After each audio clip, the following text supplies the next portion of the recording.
মহাপ্রসাদ সৌভাগ্য বর্ধিনী আদি ব্যাধি হরণিত তুলসী ত্বং নমস্তুতে শ্রীরূপী শ্রী সনাতন ভট্ট রঘুনাথ শ্রীজীব গোপাল ভট্ট দাসী রঘুনাথ এই ছয়ে গোসাই করি চরণ বন্ধ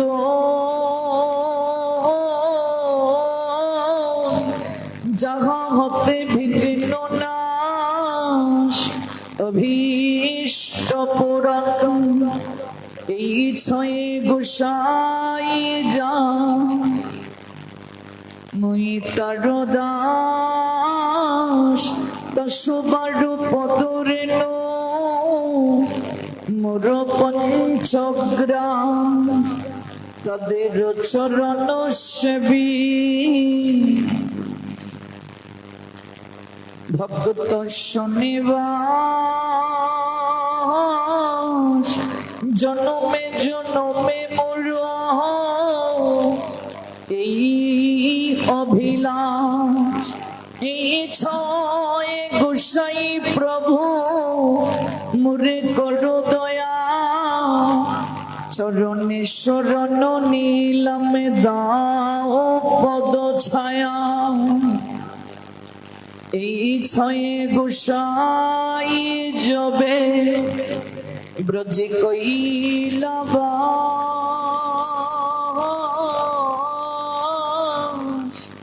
রাধা কৃষ্ণের নিত্য লীলা করি মনির আনন্দে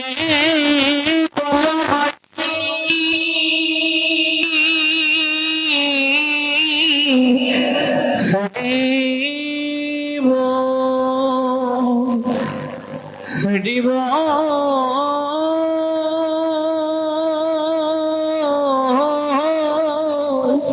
ভজ বৃন্দাবন শ্রী গুরু বৈষ্ণব পদে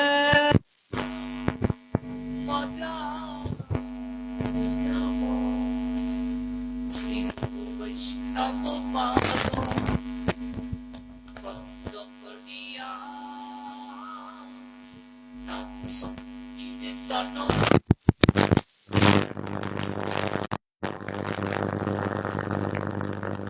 জয় শ্রী কৃষ্ণ চৈতন্য প্রভু নিত্যানন্দ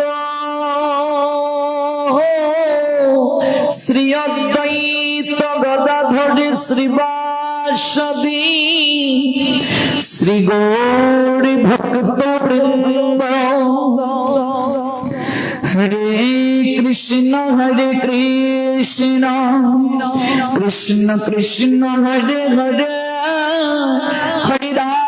হরে রাম রাম রাম হরে হরে হরে কৃষ্ণ কৃষ্ণ কৃষ্ণ হরে হরে হরে রাম রাম রাম হরে হরে হরে কৃষ্ণ কৃষ্ণ কৃষ্ণ হরে হরে হরে রাম রাম রাম হরে হরে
সমাকারে পাত্র অপাত্র বিচার না করে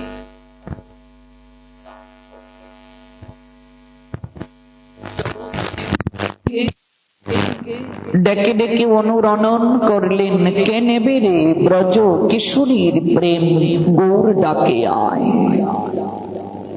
নদীর পাড় ভাঙ্গিল, ঢেউ উঠিল, লাগলো জীবের গায়। কে নেবে রে ব্রজ কিশোরীর প্রেম, গৌর ডাকে আয়। সেই শ্রীকৃষ্ণ চৈতন্য গৌর হরি, তিনি আমাদের নয়ন পথের পথিক হন।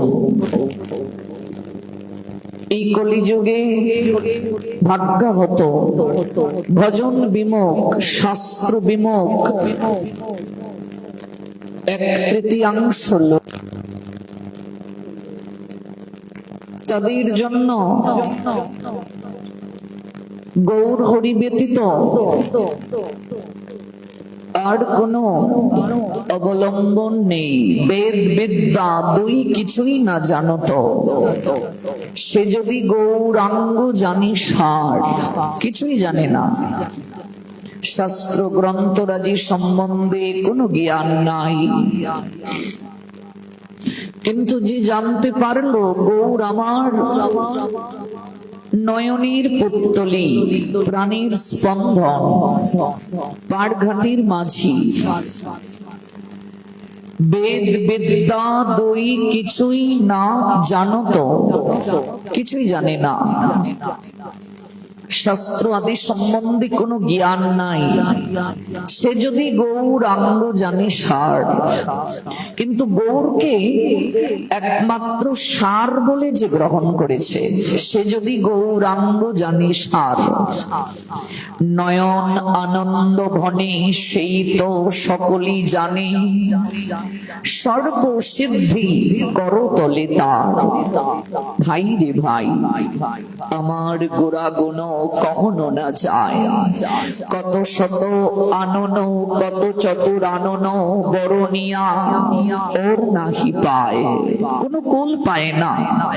চতুরানন ব্রহ্মা পর্যন্ত এই গুণ মহিমা বর্ণনা করে কোন কুল পান না। কত শত আনন, শতমুখ বিশিষ্ট, তিনিও এর বর্ণনা করে কুল পান না। চতুর্মুখ বিশিষ্ট ব্রহ্মা, তিনিও ক্লান্ত, বরণিয়া ওর কিছু নাহি পায়, বর্ণনা করে কোনো কুল পাচ্ছে না। চারিবেদ স্বরদর্শন করে যদি অধ্যয়ন, সে যদি গৌরাঙ্গ নাহি জানে। চার বেদ মুখস্থ, কণ্ঠস্থ, টুটস্থ, কিন্তু গৌর জানে না। কলিযুগের যিনি পাবন অবতারী, তার সম্বন্ধে কোনো জ্ঞান নাই, তাকে ভালোবাসে না। মহাজন বললেন, চারিবেদ স্বরদর্শন করে যদি অধ্যয়ন, সে যদি গৌরাঙ্গ নাহি ভজে, গৌরকে যদি সে ভজন করে না, কিন্তু চারবেদ মুখস্থ, শাস্ত্র জ্ঞানে টৈতম্য, কিন্তু গৌর ভজন করে না। মহাজন বললেন, বৃথা তার অধ্যয়ন। এই যে এত পড়াশোনা করলো, এত কিছু জানলো, এগুলো সব বৃথা। বৃথা তার অধ্যয়ন, লোচন বিহীন জন। লোচন শব্দের অর্থ চক্ষু, লোচন বিহীন জন, তার চোখ থেকেও সে অন্ধ। লোচন বিহীন জন, দর্পণে অন্ধে কিবা কাজে।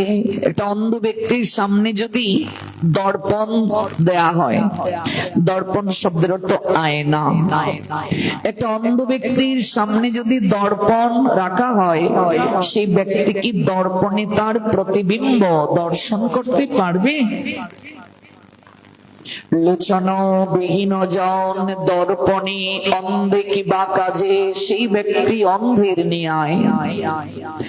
এত শাস্ত্র গ্রন্থ অধ্যয়ন করে গৌর ভজন করলো না, গৌরকে মনুষ্য জ্ঞান করলো। সাধারণ মানুষ বলছে, বিনম্র শ্রদ্ধা, প্রণাম দিচ্ছে না, ভগবান বলতে কৃপণতা করছে। সে লোচনবিহীন জন, তার চোখ নেই। দর্পণে অন্ধে কিবা কাজে, অন্ধ ব্যক্তির সামনে দর্পণ তুলে ধরলে যে অবস্থা, তার অবস্থাটাও তেমন। অন্যদিকে বেদ বিদ্যা দুই কিছুই না জানো তো, কিচ্ছু জানে না, সে যদি প্রেমার ভক্তি বড়ে দুফুটা নয়নের জলে কেবল এই সিদ্ধান্তে উপনীত হতে পারলো, হা গৌর আমি আজ থেকে তোমার হলাম। বেদ বিদ্যা দুই কিছুই না জানো তো, সে যদি গৌরাঙ্গ জানি সার। গো নয়নানন্দ ভনে, সেই তো সকলই জানে। সকল জ্ঞান তার হৃদয় মাঝে আপনা থেকেই জাগ্রত হয়ে যাবে। নয়নানন্দ ভনে, সেই তো সকলই জানে। সর্বসিদ্ধি করতলে তার যত প্রকার সাধনা আছে, সকল প্রকার সাধনা তার করতলে এসে যাবে। গৌরকে যে পরম সাধনার ধন বলে গ্রহণ করেছে, স্বয়ং ভগবান হয়ে জগৎ জীবকে তিনি আচরণ করে আচরিত করে গেলেন, আর ভবিষ্যৎ বাণী দিয়ে গেলেন। পৃথিবীতে আছে যত নগর আদি গ্রাম, সর্বত্র প্রচার হইবে মোর এই নাম।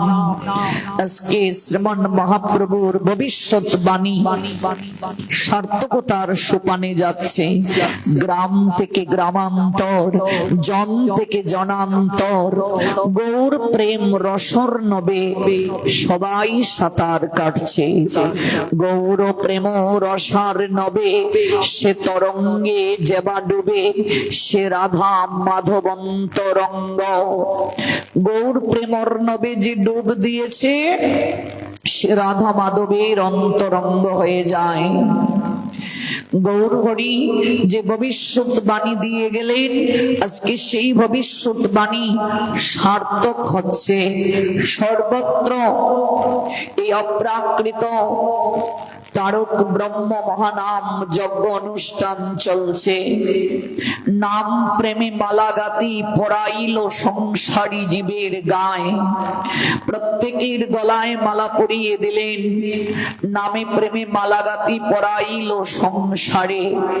সংসারটাকে তিনি বৈকুণ্ঠের বাগান করে, কেমন করে সংসারে থাকা যায় সেই সিদ্ধান্ত জগৎ জীবকে দেখিয়ে দিলেন।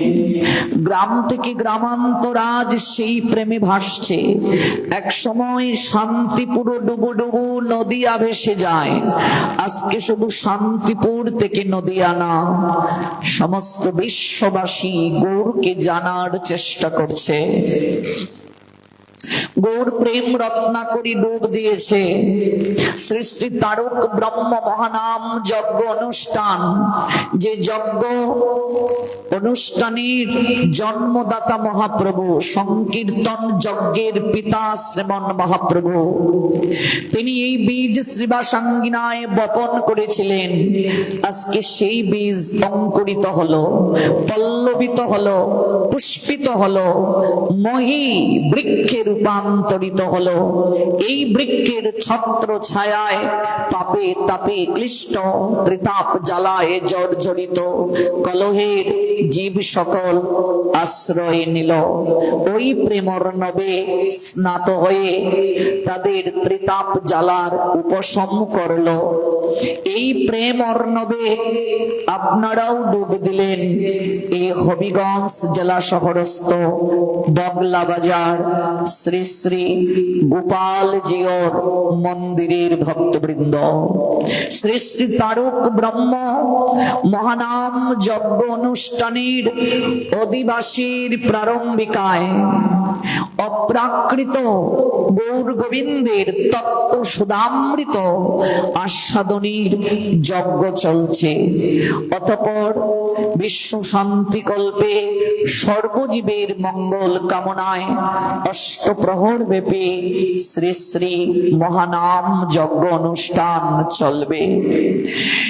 এই যজ্ঞে আমার নিয়ায় পতিতকে, অধম মূর্খ কীটাণু কীটকে দুদিন ব্যাপী আপনাদের সবাইকে নিয়ে আহুতি দেওয়ার সৌভাগ্য দান করেছেন।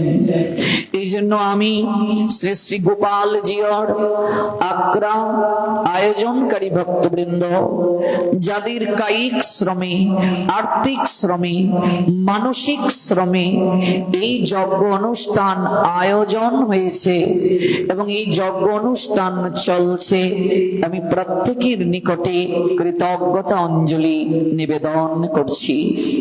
আপনারা জয়যুক্ত হন, আপনাদেরই প্রয়াস উত্তরোত্তর শ্রীবৃদ্ধি প্রাপ্ত হোক, ধাপে ধাপে উন্নতির সিঁড়ি বেয়ে জীবনে নতুন নতুন সফলতা বয়ে আনুন, দেশ জাতি তথা সমাজ সমৃদ্ধ হোক আপনাদের কর্মতৎপরতায়। আপনাদেরই প্রতিনিধি হয়ে শ্রীযুক্ত বিজয় বণিক মহোদয়, তিনি আমার সঙ্গে সর্বদাই যোগাযোগ রক্ষা করেন। আর এই গোপাল জিওর আগ্রার সঙ্গে আমারও একটা প্রাণের সম্পর্ক হয়ে গেছে। এই হবিগঞ্জ জেলায় আমি আর কোথাও তেমন প্রোগ্রাম রাখি না, কিন্তু এই গোপাল জিওর আগ্রাতে কিন্তু আমি প্রতি বছরই রাখার চেষ্টা করি। কয়েক বছর ভারতে যাওয়ার কারণে প্রোগ্রাম রাখা হয়নি, কিন্তু আমি বাংলাদেশে থাকলে আমি চেষ্টা করি রাখতে। সিলেট বিভাগে আমার তেমন প্রোগ্রাম এখন রাখা হয় না, কারণ এই সিলেট বিভাগে তো অনেক প্রোগ্রাম করেছি। সব জায়গাতেই আমাদের সময় দিতে হয়, বাংলাদেশের সব জেলায়। এই বছর এই হবিগঞ্জ জেলায় আপনাদের এই কেবল এই গোপাল জিওর আগ্রা আর এই পুরো সিলেটের মাঝে শ্রীমঙ্গল একদিন আর কার্তিক মাসে মৌলভীবাজার 10 দিন, এই পুরো বছরে আর কোথাও আমি প্রোগ্রাম রাখি না। তবে এই গোপাল জিওর আগ্রায় আসার পশ্চাতে প্রধান কারণটাই হলো আয়োজনকারী তথা কমিটির অসীম ভালোবাসা। তাদের ভালোবাসাই আমাকে টেনে নিয়ে আসে। আর বিশেষ করে আপনাদের যে উপস্থিতি, আপনাদের যে ঐকান্তিক সহানুভূতি আমার প্রতি স্নেহ, আমার প্রতি আপনাদের যে আশিস, এই আশিস থেকে আমি তো বঞ্চিত হতে পারি না। এই যে বিশেষ কিছু মুখ একেবারে পাটের সম্মুখে, যাদের না দেখলেই আমার মনটা খারাপ হয়ে যায়, হবিগঞ্জ আসলে সামনেই তাদেরকে দেখতে পাই, এই মুখগুলোকে আমি তো বঞ্চিত করতে পারি না। এই মুখগুলো দর্শন না হলে হৃদয়ের মাঝে একটা তীব্র ব্যথার সঞ্চার হয়, একটা কষ্ট অনুভব হয়। সর্বোপরি আপনাদের টানে, আপনাদের ভালোবাসায়, আপনাদের আশিসে ছুটে আসা, অন্তত এই গোপাল জিওর আগ্রাতেই যেন সবার সঙ্গে একটা মিলন মেলা হয়। এই জন্য আমি আয়োজনকারী ভক্তবৃন্দের প্রতি আমি সর্বতভাবেই আমি কৃতজ্ঞতা অঞ্জলি নিবেদন করি। আর কমিটির পক্ষ থেকে বিজয় বণিক মহোদয়, তিনি সবসময় আমার সঙ্গে যোগাযোগ রক্ষা করেন, তারও আন্তরিকতা অসীম, অসীম তার ভালোবাসা। আমি আয়োজনকারী ভক্তবৃন্দের অশেষ বিশেষ মঙ্গল কামনা করছি, তারা জয়যুক্ত হন। বহু দূর দূরান্ত থেকে আপনারা যারা উপবেশন করে এই যজ্ঞের পূর্ণতা দান করেছেন, এই যজ্ঞের অনিন্দময়তা বৃদ্ধি করেছেন, যজ্ঞকে সুকান্তময় করেছেন, এই জন্য আমি আপনাদের চরণে বৈষ্ণব জ্ঞানে ভক্তিপূর্ণ প্রণাম নিবেদন করছি। ইন্টারনেটের কল্যাণে যারা আছেন আমাদের সঙ্গে, দেশ এবং দেশের বাহির থেকে, এবং পরবর্তীতে ইউটিউবের মাধ্যমে পুরো প্রোগ্রামটি যারা দেখবেন, আপনাদের প্রত্যেককে বিনম্র শ্রদ্ধা নিবেদন করছি হবিগঞ্জ জেলার ভক্তবৃন্দের পক্ষ থেকে। প্রত্যেকেরই অশেষ বিশেষ মঙ্গল হোক। ভগবান শ্রী নীলোৎফল গোপাল কৃষ্ণ আমাদের হৃদয়ের অভিলাষ সম্পূর্ণ করুন, আমাদেরকে অহৈতুকী কৃপা প্রদান করুন। তার যে এই রূপ, এই রূপে তিনি বিচার করেন না। ভগবানের এই যে গোপাল রূপ, এই রূপটা হলো বাল্য রূপ, এই রূপে তিনি বিচার না করে কৃপা করেন। বিচার ব্যতীত কৃপা করেন। আপনাদের মনে একটা প্রশ্ন জাগতে পারে, ভগবান প্রত্যেক যুগে অস্ত্র ধারণ করেছেন অসুর সংহার করার জন্য। গীতাতে অর্জুনকে উদ্দেশ্য করে তার প্রতিজ্ঞা আছে যে যখনই ধর্মের গ্লানি হবে, অধর্মের অভ্যুত্থান হবে, ঠিক তখনই নিজেকে আবির্ভূত তিনি করবেন, দুষ্কৃতিকারীকে বিনাশ করবেন, ধর্মকে সংস্থাপন করবেন, সাধুকে তিনি পরিত্রাণ করবেন। একমাত্র এই গৌর অবতারে তিনি অস্ত্র ধারণ করলেন না। চৈতন্য ভাগবতে আছে, এবে অস্ত্র না ধরিব, আমি অস্ত্র ধারণ করব না, প্রাণীকারে না মারিব, কাউকে আমি প্রাণে মারব না, চিত্ত শুদ্ধি করিব সবার, চিত্তকে তিনি শোধন করে দেবেন। তো মহাপ্রভু এই জন্য করুণার নিলয়, করুণার আলয়, করুণার বলয়, অবতার শিরোমণি। মহাপ্রভুর করুণাটা বাৎসল্য করুণা, মায়ের ন্যায় করুণা, বরং মায়ের থেকেও শ্রেষ্ঠ করুণা। মা তো নিজের সন্তানের প্রতি যেভাবে মমতাটা দেখান, সবার প্রতি এই মমতাটা মা দেখাতে পারেন না, ঠিক কিনা? একজন মা নিজের সন্তানের প্রতি যে মমতাটা প্রদর্শন করেন, এই মমতা কিন্তু সবার প্রতি অনুরূপ ভাবে তিনি প্রকাশ করতে পারেন না, প্রদর্শন করতে পারেন না। কিন্তু মহাপ্রভু শুধু মনুষ্য জীব নয়, কীট পতঙ্গ, বৃক্ষলতা, গুল্ম থেকে শুরু করে প্রত্যেকের প্রতি তিনি সমদর্শী, অনুরূপ ভাবে সবাইকে তিনি কৃপা করলেন। এই জন্য তার করুণাটা যদিও বাৎসল্য, এরপরও তিনি বাৎসল্য মাতৃ করুণার পরাকাষ্ঠা রূপে তিনি শ্রেষ্ঠত্বের দাবিদার, শ্রেষ্ঠত্বের আসনে তিনি আসেন। মহাপ্রভু অবতার শিরোমণি, তিনি অস্ত্র ধারণ করে কাউকে প্রাণে মারলেন না। কিন্তু তিনি যখন লীলা পুরুষোত্তম কৃষ্ণ ছিলেন, তিনি অসুরকে সংহার করলেন, রাক্ষসকে তিনি হনন করলেন। তাহলে আপনাদের মনে প্রশ্ন জাগতে পারে, সবাইকে তিনি বধ করলেন, তাহলে পুতনার ক্ষেত্রে ছাড় কেন? সবাইকেই তো তিনি হত্যা করলেন, তো পুতনা ছাড় পেল কেন? এই লীলা যদি আপনাদের অনুভব হয়, তাহলেই আপনারা গোপালের মহিমা অনুভব করতে পারবেন। সবাই তো হনন হলো, কিন্তু পুতনা ছাড় পেল কেন? পুতনা তো স্তনে কালকুট বিষ মিশিয়ে নিয়ে গিয়েছিল ভগবানকে হনন করার জন্য। যদিও ভগবানকে তো কেউ মারতে পারে না, ভগবানের জন্ম কর্মটা দিব্য। ভগবান এই জগতের বুকে তিনি যে আসেন যুগমায়ার দ্বারা, তিনি লীলাবিলাস সম্পাদন করেন। তিনি যে জগতের বুকে আসেন, তিনি যে কর্ম সম্পাদন করেন, সাধারণ মানুষের নিয়ায় সেই কার্যপ্রণালী সম্পাদন নয়। ভগবান জগতে আসেন, সাধারণ মানুষ বহুবার জগতে আসেন। স্বামী রাম সুখদাস আচার্য তিনটা পার্থক্য নিরূপণ করেছেন। প্রথম পার্থক্যটাই হলো জানার পার্থক্য। মানুষ অনেকবার কর্ম অনুসারে জগতে আসেন। বিষ্ণু পুরাণ বলছেন 9 লক্ষ জলজ প্রাণী, 10 লক্ষ পাখি, 11 লক্ষ কৃমিকীট, 20 লক্ষ গাছপালা, 30 লক্ষ পশু, 4 লক্ষ মনুষ্য জনম। বহুবার আসেন ভগবান, বহুবার আসেন মনুষ্য জীব। কিন্তু পার্থক্যটা হলো জানার পার্থক্য। মনুষ্য জীব সকল কথা ভুলে যায়, পূর্ব স্মৃতি তাদের স্মরণে থাকে না। স্বামী রাম সুখদাস আচার্য বলছেন পূর্ব স্মৃতি তার স্মরণে থাকে না, ভুলে যায়। প্রমাণ কোথায়? প্রমাণ ভগবান বলছেন বহুনি মে ব্যতীতানি জন্মানি তব চ অর্জুন তানি অহম বেদ সর্বানি নতম বেত্ত পরন্তপ।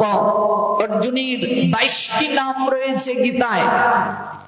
তন্মধ্যে একটা নাম পরন্তপ। পরন্তপ শব্দের অর্থ হলো শত্রুকে যিনি দমন করতে সমর্থ। শত্রু দুই ধরনের হয়, বাহিরের শত্রু, ভেতরের শত্রু। বাহিরের শত্রুকে অনেক সময় নিরীক্ষণ করা যায়, কিন্তু ভেতরের শত্রুকে সাধনা ব্যতীত কখনো নিরীক্ষণ করা যায় না, সংযম করা যায় না।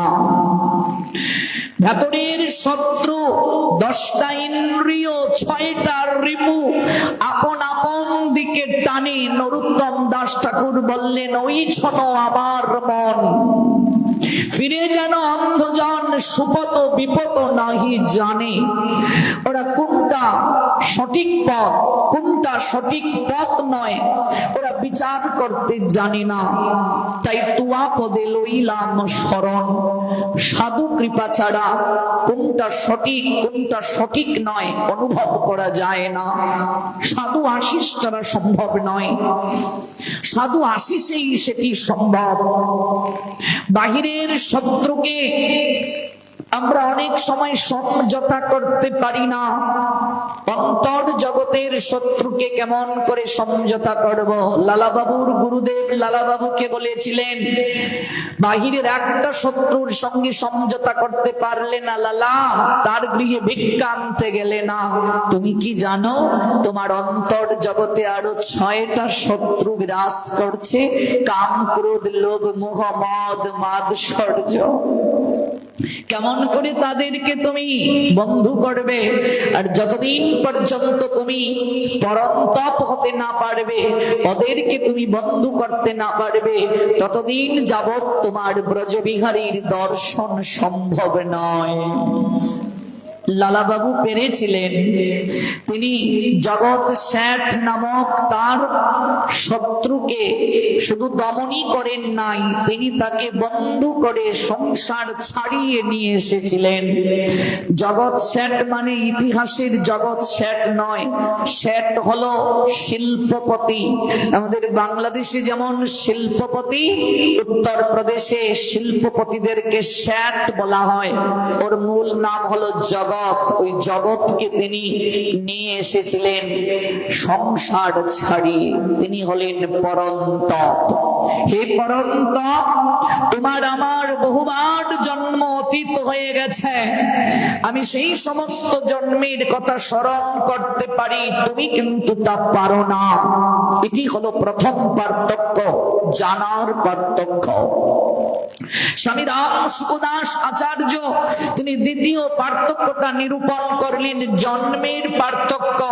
মানুষ প্রকৃতির বশ হয়ে নিজের পাপ পুণ্যের ফল ভোগ করার জন্য এবং ফল পূর্বক ইষ্টদেব ভগবানকে প্রাপ্ত করার উদ্দেশ্যে জন্মগ্রহণ করে, কিন্তু ভগবান নিজ প্রকৃতিকে অধীন করে স্বেচ্ছাক্রমে তিনি যুগমায়ার সাহায্যে জগতে প্রকটিত হন। প্রমাণ কোথায়? চতুর্থ অধ্যায় জ্ঞান যুগের 6 নং শ্লোক। সেই শ্লোকে প্রমাণ আছে, অজ অপিসন অব্যয় আত্মা ভূতানাম ঈশ্বর অপিসন প্রকৃতিম স্বম অধিষ্ঠায় সম্ভামি আত্মপায়য়া।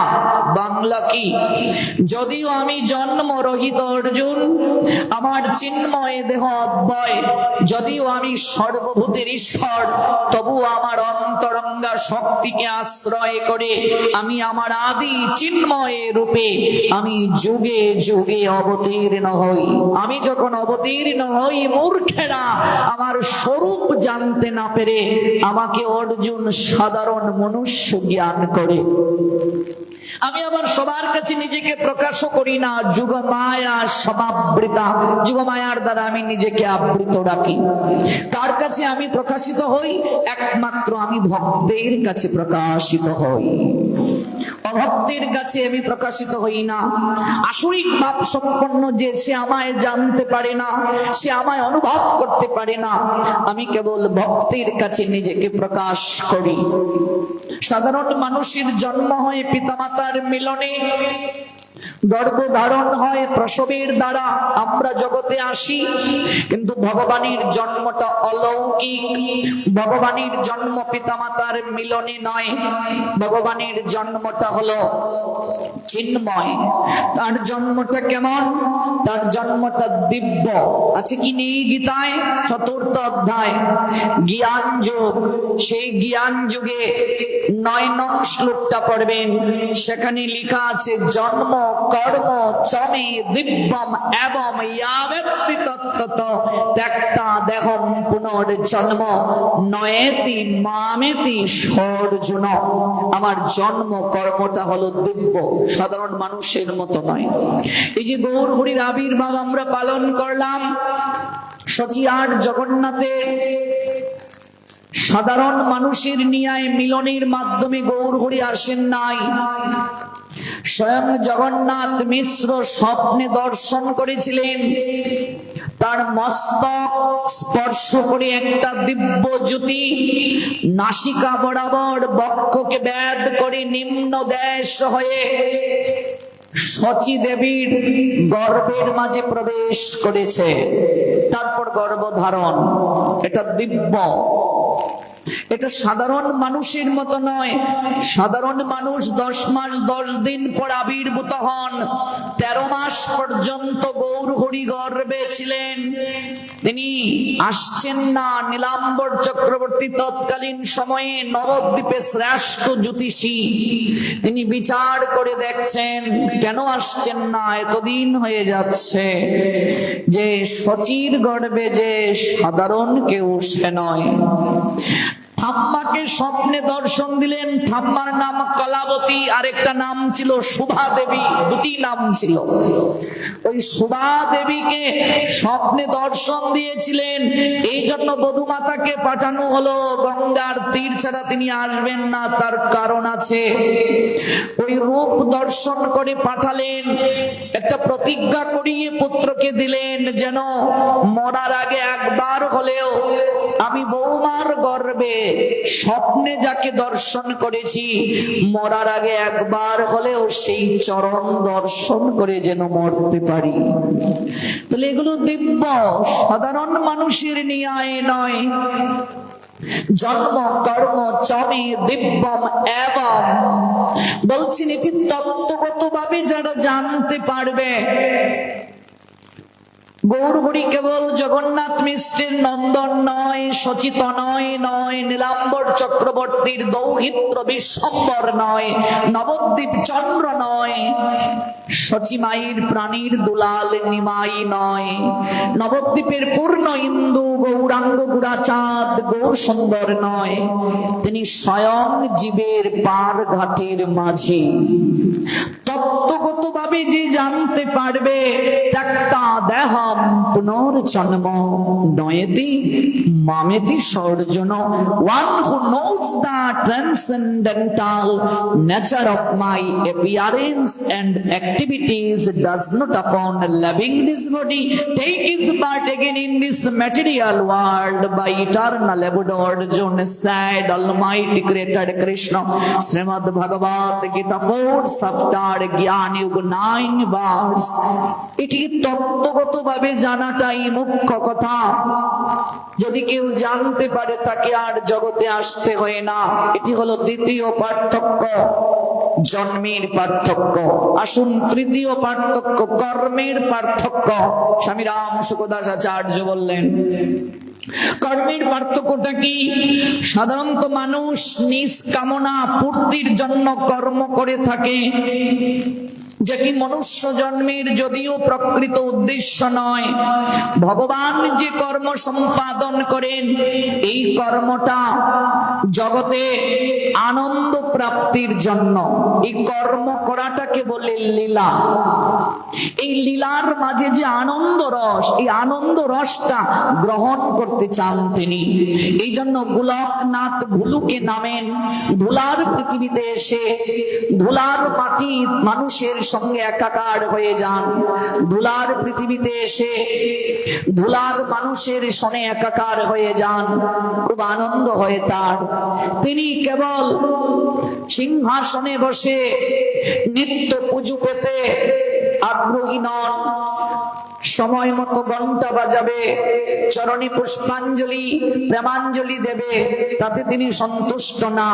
তিনি চান আমি মাটি মানুষের সঙ্গে একাকার হয়ে যাই, কেউ আমায় ভালোবাসো, কেউ আমায় একটু শাসন করো, কেউ আমাকে একটু আদর করো, কেউ আমাকে একটু যত্ন করো, কেউ আমাকে বাৎসল্য প্রেমের পরাকাষ্ঠা যশোদার মতো প্রীতি আর ভক্তির সেই রশি দ্বারা প্রেমের উদুকলে বাঁধো, সখাদের নিয়ে একটু কাঁধে চড়ো, প্রিয়ার নিয়ে আমাকে একটু শাসন করো, এটাতে আমার বড় আনন্দ হয়। আনন্দ, এই আনন্দটা প্রাপ্তির জন্য রসময় গোবিন্দ রসরাজ তিনি আজ ভুলুকে রসিকেন্দ্র চূড়ামণি হয়ে আসতে চান, ধুলার ধরণীতে গড়াগড়ি দিতে চান, নিচে কেঁদে জগৎকে কাঁদান, নিজে আনন্দে আত্মহারা হয়ে জগৎকে আত্মহারা করেন, নিজে অশ্রুতে বক্ষ ভাসান, জগৎকে সজল নেত্রে নির্বরিশন করান, এটার মাঝে তার পরম আনন্দ। জীব সকল খেলার সামগ্রীকে ব্যক্তিগত সম্পত্তি ভাবার কারণে জন্ম মৃত্যুর চক্রমুখে তারা আবর্তিত হয়। ভগবান খেলার সামগ্রীকে কেবল খেলার সামগ্রী মনে করে, এই জন্য তার ওই প্রেমরস আস্বাদনের জন্য জগতে তিনি আসেন। তার কর্ম আর সাধারণ মনুষ্য জীবের কর্মের মাঝে এটি হলো পার্থক্য। এই তিনটা পার্থক্য সাধারণ জীবার ভগবানের জগতে আসার মাঝে, এই হলো তিনটা পার্থক্য। তাহলে ভগবান জগৎ জীবকে সতত তিনি আচরণ করে শিক্ষা প্রদান করেন, আচরিত করেন। তিনি জগৎ জীবকে তিনি যে আচরিত করে শিক্ষাটা দান করেন, এটি হলো তার জগতে আসার মুখ্য কারণ। ইয়াত ইয়াত আচরতি শ্রেষ্ঠ তত্ত্বদেব ইতর জনঃ সয়াত প্রমাণম কুরুতে লোকতৎ অনুবর্ততে। এই শিক্ষা দানের মাঝেই প্রেম রস আস্বাদন হয়, দুষ্কৃতিকারীর বিনাশ হয়, ধর্ম সংস্থাপন হয়, সাধুর পরিত্রাণ হয়। প্রসঙ্গটা ছিল দুষ্কৃতিকারীকে তিনি বিনাশ করেন সতত, কিন্তু তিনি পুতনাকে ছাড় দিলেন কেন? পুতনাকে ছাড় দেওয়ার পশ্চাতে তার কারণটা কি? পুতনার প্রতি তার এই অসীম করুণার পশ্চাতে এমন কি কারণ রয়েছে? কেন পুতনা ছাড় পেল? যে স্তনে কালকূট বিষ মাখিয়ে নিয়ে গেল ভগবানকে হনন করার জন্য। ভগবানকে তো হত্যা করা যায় না, এই প্রসঙ্গ থেকে এত দূর আমরা গেলাম। সাধারণ মানুষ মূর্খ যারা, ওরা ভগবানের স্বরূপ জানে না বলে বলে ভগবানকে মেরে ফেলেছে, ভগবানকে পুরীর পান্ডারা মেরে ফেলেছে, ভগবানকে ওই পায়ের মাঝে তীর বিদ্ধ করে মেরে ফেলেছে। কত কি কথা, কত কি মুখ রুচক গল্প তারা জগতে প্রচার করে। কিন্তু ভগবান কি আর মারা যায়? ভগবানের আশা, ভগবানের যাওয়া তার স্বয়ং ইচ্ছার উপর নির্ভর করে। তাহলে পুতনা সে কংসের আদেশে সে গেল স্তনে কালকূট বিষ মাখিয়ে ভগবানকে হনন করার জন্য। মনে রাখবে, পুতনা কোন রাক্ষসীর নাম নয়, এটা একটা রাক্ষসী সম্প্রদায়ের নাম। তাহলে যে পুতনা সম্প্রদায়ের রাক্ষসীটা ভগবানকে হত্যা করার জন্য গেল, সেই রাক্ষসীটার নাম কি? আপনারা তো অনেকবার পুতনা মুক্কণ লীলা শুনেছেন, বলুন তো। আপনারা তো এতদিন শুধু পুতনাই জানলেন, পুতনা তো ওই রাক্ষসীর নাম না। পুতনা হলো ওই রাক্ষসী সম্প্রদায়ের নাম। কিন্তু যে পুতনা গেল ভগবানকে মারার জন্য, ওই পুতনা রাক্ষসী সম্প্রদায়ের ওই রাক্ষসীটার নামটা কি? দেখুন, এক একটা লীলা আমরা বারবার কেন শুনি? যতবার শুনবেন নতুন কিছু তত্ত্ব পাবেন। এটাই হলো ভাগবতের মহিমা। একই কথা চর্বিত চর্বণ আমরা করছি, যত শুনি যেন নতুন মনে হয়, যতবার শুনি শোনার স্বাদ জাগে না, আরো জানতে চাই, আরো শুনতে চাই, আরো যেন অনুভব হয়। জেনে যান, ওই পুতনা রাক্ষসী সম্প্রদায়ের যে রাক্ষসীটা গেল তাকে আমরা পুতনা বলে সবাই জানি। লেখা আছে ভাগবতে পুতনা মুখ্যট লীলা, কিন্তু ঠিকানা পড়লে জানবেন না এই পুতনার নাম হলো বকি। নাম কি? বকি। যে পুতনা স্তনে কালকূট বিষ মিশিয়ে গেল ভগবানকে হত্যা করার জন্য, সেই পুতনার নাম বকি। বকাসুরের ভগিনী, বকাসুরের বোন, বকাসুরের ভগিনী বকি কংস তাকে প্রেরণ করলো। কেন তাকে পাঠালো? তার একটা অপূর্ব মায়া শক্তি আছে। মায়া শক্তিটা কি? সে লক্ষ্মীর নিয়ায় নিজেকে আবির্ভূত করতে পারে, লক্ষ্মীর সাজ ধারণ করতে পারে, অপূর্ব সুন্দরী হয়ে অনিন্দময় সাজে নিজেকে সজ্জিত করতে পারে। এটি গৌণ কারণ, এটা মুখ্য কারণ নয়। মুখ্য কারণ এই বকিকেই কেন পাঠানো হলো? আরো তো পুতনার সম্প্রদায়ের অনেক রাক্ষসী ছিল, তাদেরকে না পাঠিয়ে বকিকে কেন পাঠানো হলো? কারণ এই বকি পূর্ব জন্মে ভগবানের কাছে প্রার্থনা নিবেদন করেছিল। এই হলো আসল কথা। এই বকি ছিল রত্নমালা, বলি মহারাজের কন্যা রত্নমালা। ভগবান যখন বামন অবতার রূপে বলির কাছে গিয়ে ত্রিপাদ ভূমি চেয়েছিলেন, বলি তখন অহংকারে মত্ত হয়ে ভগবানকে চিনতে না পেরে উপহাস করে বলেছিল, হে বামন, তোমার উচ্চতার কতটুকু, সে অনুযায়ী তোমার পায়ের দৈর্ঘ্য আর কতটুকু হবে। তুমি আমার কাছে 3 চরণ রাখার জায়গা চাইছো, আমাকে একটু অপমান করলে না তুমি? আমি সসাগরা পৃথিবীর অধীশ্বর, মাত্র 3টা চরণ রাখার জায়গা চাইছো, আমায় তো অপমান করলে তুমি। আমি সসাগরা পৃথিবীর অধীশ্বর, 3 চরণ রাখার জায়গা চাইছো। ভগবান মুস্কি হেসে বললেন, আগে 2টা চরণ রাখার জায়গা দাও, তারপর না হয় 3য় চরণ রাখার জায়গা দেবে। তোমার কত ক্ষমতা দেখি, 2টো চরণ আগে রাখার জায়গা দাও।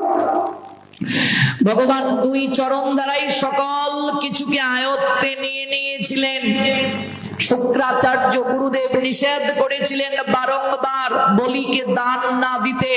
শিষ্য এখানে গুরু বাক্য মানলেন না। প্রশ্ন আসতে পারে, গুরু বাক্য তো বেদ বাক্যের ন্যায়, শিষ্য যে এখানে গুরু বাক্য মানলেন না, তাহলে কি বলি মহারাজের অপরাধ হলো?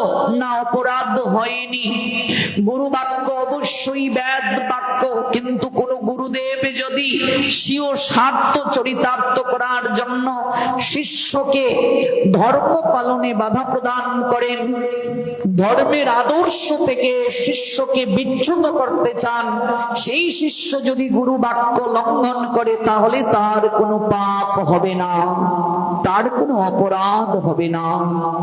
বলি মহারাজের প্রতিজ্ঞা হলো তিনি দান করবেন সতত, আর গুরুদেব তার ধর্ম পালনে বাধা দিচ্ছেন, তুমি দান করবে না।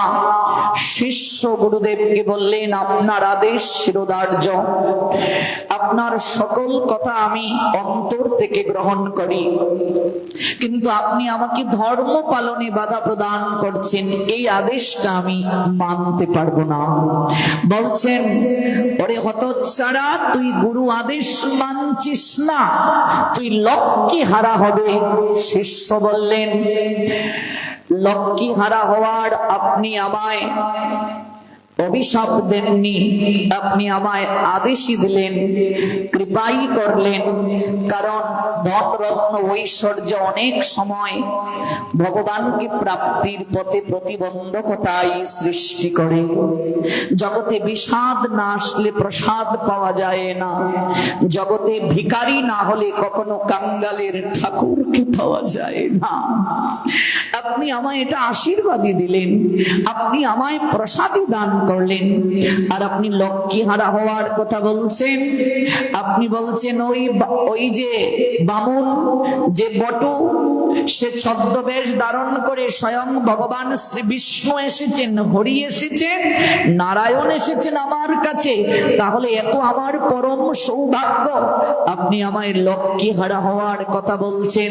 আমি যদি নারায়ণের চরণ পেয়ে যাই তাহলে আমি কোনোদিন লক্ষ্মীহারা হব না, কারণ লক্ষ্মী তো নারায়ণের চরণ রেখে আনে না।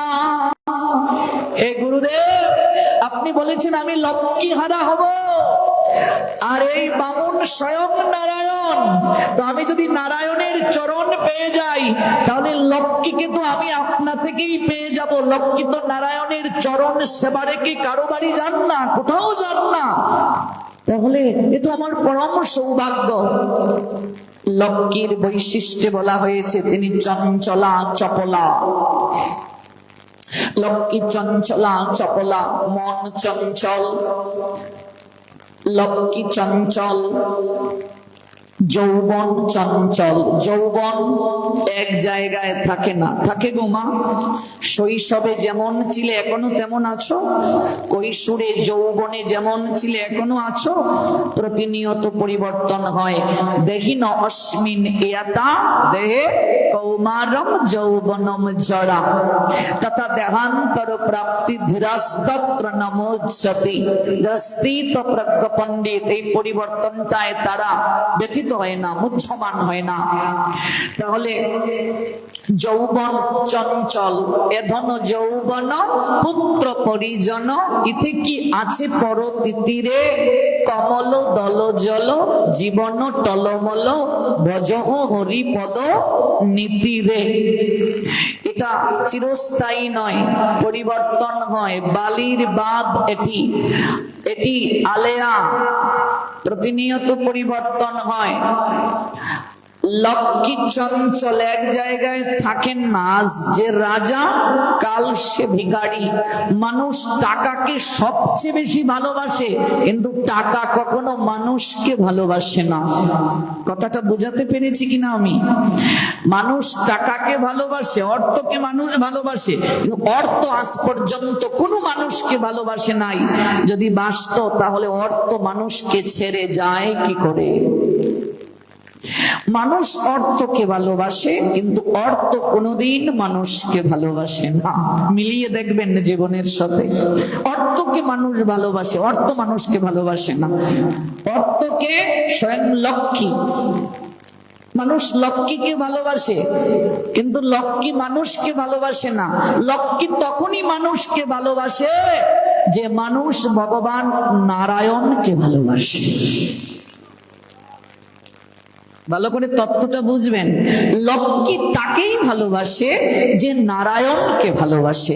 লক্ষ্মী বলছেন আমি আমার প্রভুর চরণ সেবা রেখে কোথাও যাই না, কিন্তু আমি তার গৃহে চিরদিনের জন্য বন্দী হয়ে যাই যে আমার প্রভু নারায়ণের চরণ সেবা করে, যে আমার প্রভু নারায়ণের উদ্দেশ্যে অর্থ ব্যয় করে। আর নারায়ণ আমার প্রভুর প্রাণ যারা, প্রভু নারায়ণের প্রাণকে আপনাদের মতো সাধু বৈষ্ণব। গোবিন্দ কহেন মম বৈষ্ণব পরাণ, বৈষ্ণব হৃদয়ে সদাময়ী করি বিশ্রাম। লক্ষ্মী বলছেন আমি তার গৃহে চিরদিনের জন্য বন্দী থাকি যে আমার প্রভুর চরণকে সেবা করে, আর আমার প্রভুর প্রাণ ভক্তকে যে সেবা করে, আমি তার গৃহ ছেড়ে কোথাও যাই না। প্রমাণ কোথায়? শ্রীবাস তার প্রমাণ। শ্রীবাসের গৃহে মহাপ্রভু তিনি আশীর্বাদ দিয়ে কৃপা করে বলেছিলেন, বৈকুণ্ঠের লক্ষ্মীও যদি কোনোদিন দাঁড়ে দাঁড়ে অন্নের অভাবে ঘুরে বেড়ায়, তোমার জীবনে কোনোদিন অন্ন জলের অভাব হবে না। লক্ষ্মী তোমার গৃহে বিরাজ করবে। দয়মন্তী দেবীকে বলেছিলেন মহাপ্রভু, দয়মন্তীকে বলুন তো, নাম বললে চিনবেন, রাঘবের ভগিনী, রাঘব ভবন নাম শুনেছেন নিশ্চয়ই। কলকাতা পানিহাটিতে রাঘব ভবন দর্শন করে আসবেন।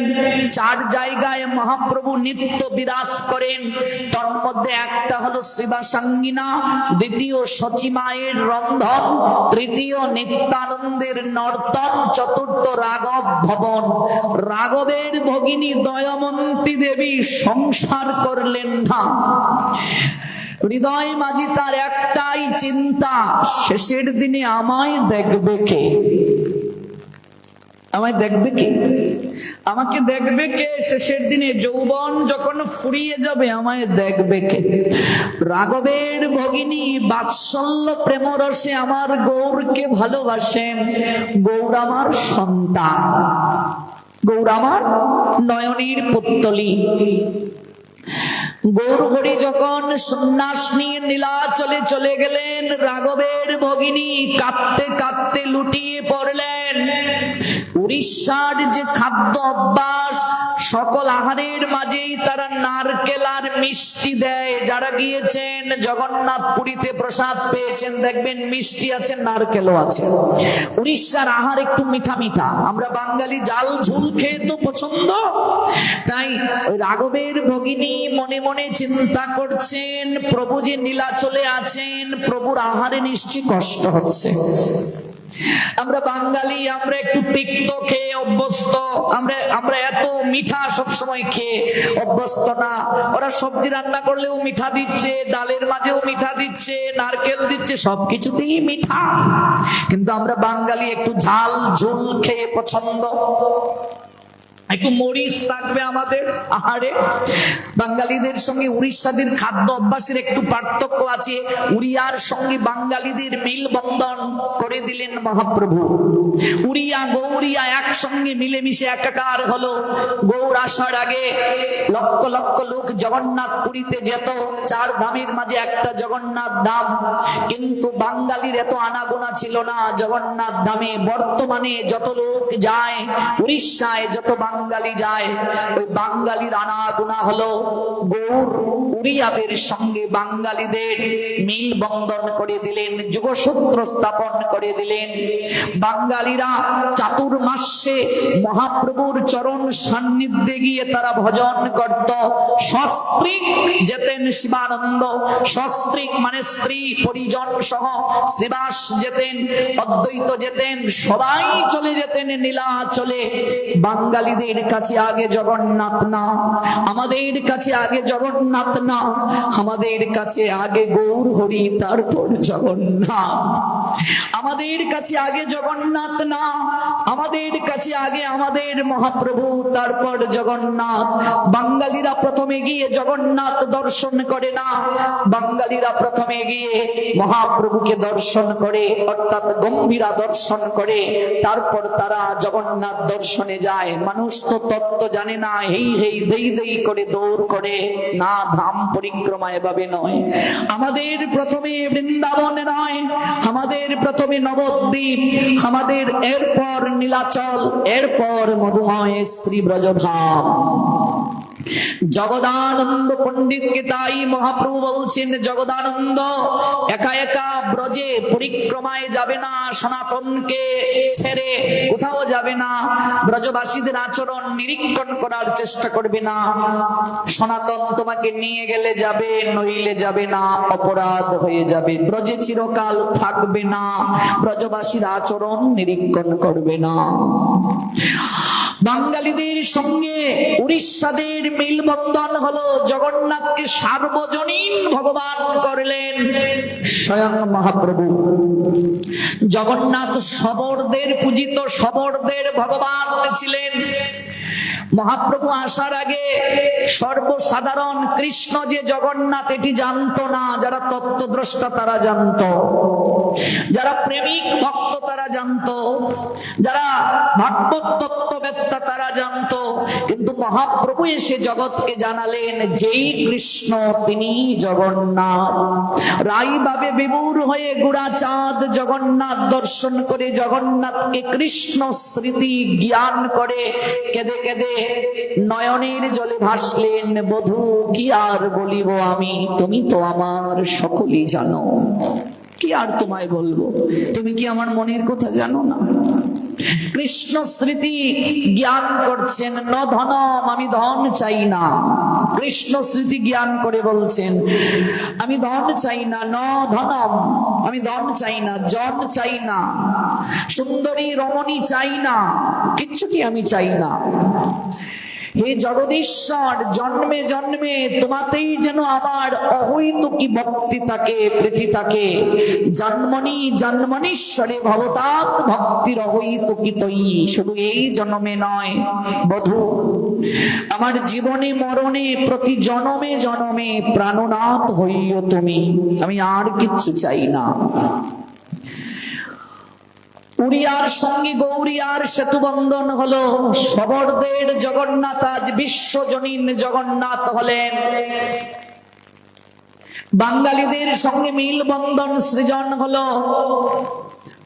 উড়িষ্যার খাদ্য অভ্যাসের সঙ্গে আমাদের খাদ্য অভ্যাসের একটু পার্থক্য আছে। দয়মন্তী দেবী ভাবেন আমার মহাপ্রভুর কত কষ্ট হচ্ছে, আহারে কত কষ্ট হচ্ছে। তাকে তিনি বাৎসল্য প্রেমরস আস্বাদন করান। এই জন্য তিনি পাট পাতাকে রোদে শুকিয়ে গুঁড়ো করে একটা মাটির বান্ডের মাঝে রাখেন। যত প্রকার শাক আছে, হেলেঞ্চা থেকে শুরু করে নিম পাতা থেকে শুরু করে সকল কিছুকে রোদে শুকিয়ে গুঁড়ো করেন। মহাপ্রভুর অনেকগুলো প্রিয় আহারের মাঝে একটা প্রিয় আহার জেনে যান, অনেকেই হয়তো জানেন না। কাসন্দি মহাপ্রভুর খুব প্রিয়। কাসন্দি ছিলেন তো, সরিষা দিয়ে তৈরি হয়। আম কাসন্দি, সেটিও মহাপ্রভুর খুবই প্রিয়। বড়ইকে রুদ্রে শুকিয়ে দয়মন্তী দেবী শুকনা বড়ই মাটির বান্ডের মাঝে পুরে দিতেন। বিভিন্ন শাক পাতাকে শুকিয়ে তিনি মাটির বান্ডে পুড়ে দিয়ে শালিদানির চিরা, ধানের খই, মুরকি, আবার কতগুলো তিনি গুড় দ্বারা নাড়ু করেন, নারকেলের নাড়ু, সকল কিছু ভান্ডের মাঝে দিয়ে উপরে আবার ডাকনা দিয়ে গঙ্গা মৃত্তিকা দিয়ে পুরি দিয়ে 4 জনকে তিনি বহন করে ওই নীলাচলে নিয়ে যাওয়ার জন্য পাঠিয়ে দিতেন দয়মন্তী দেবী একেবারে পুরো বছরের জন্য। যদিও ওই নীলাচলে যেতে যেতে নাড়ুগুলো নষ্ট হয়ে যাবে, তাতে কি দয়মন্তী দেবী ওই নাড়ু তৈরি করতে, ওই আহারগুলো তৈরি করতে হৃদয়ের কতটা প্রেমার ভক্তি মাখিয়ে দিতেন, এগুলো তো আর নষ্ট হবে না। ওই রাঘব ভবন থেকে যখন রাঘবের জালি যেত, শাস্ত্রে লেখা আছে রাঘব জালি, মানে সকল কিছু মিলে এটাকে রাঘবের ঝালি বলা হয়।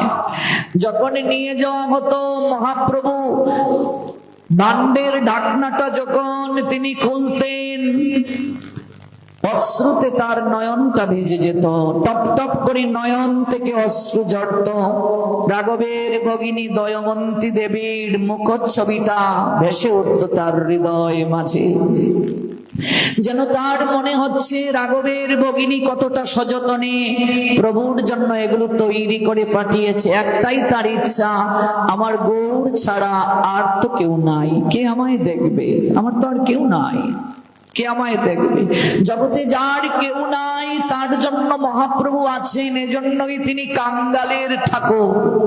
শ্রীবাসের গৃহে কাজের মেয়ের নাম দুঃখী।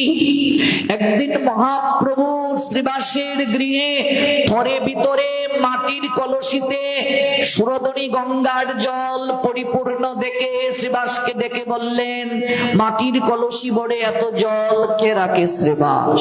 শ্রীবাস বললেন, আমাদের বাড়ির মেয়ে দুঃখী। শ্রীবাস দুঃখী যে কাজের মেয়ে, দাসী এটা বলেন নাই। এখানে একটু শিক্ষা আছে। শিক্ষাটা হলো, রাস্তা দিয়ে আমি যাচ্ছি আর ড্রাইভার এটা বলবো না। আমি এটা খুব রাগ করি। আমি আমার পোলাপানদেরকে বলি, তোমার বাবার বয়সী হলে কাকা ডাকো, জেঠা ডাকো, বয়স কম হলে দাদা ডাকো, তার একটা পরিচয় আছে।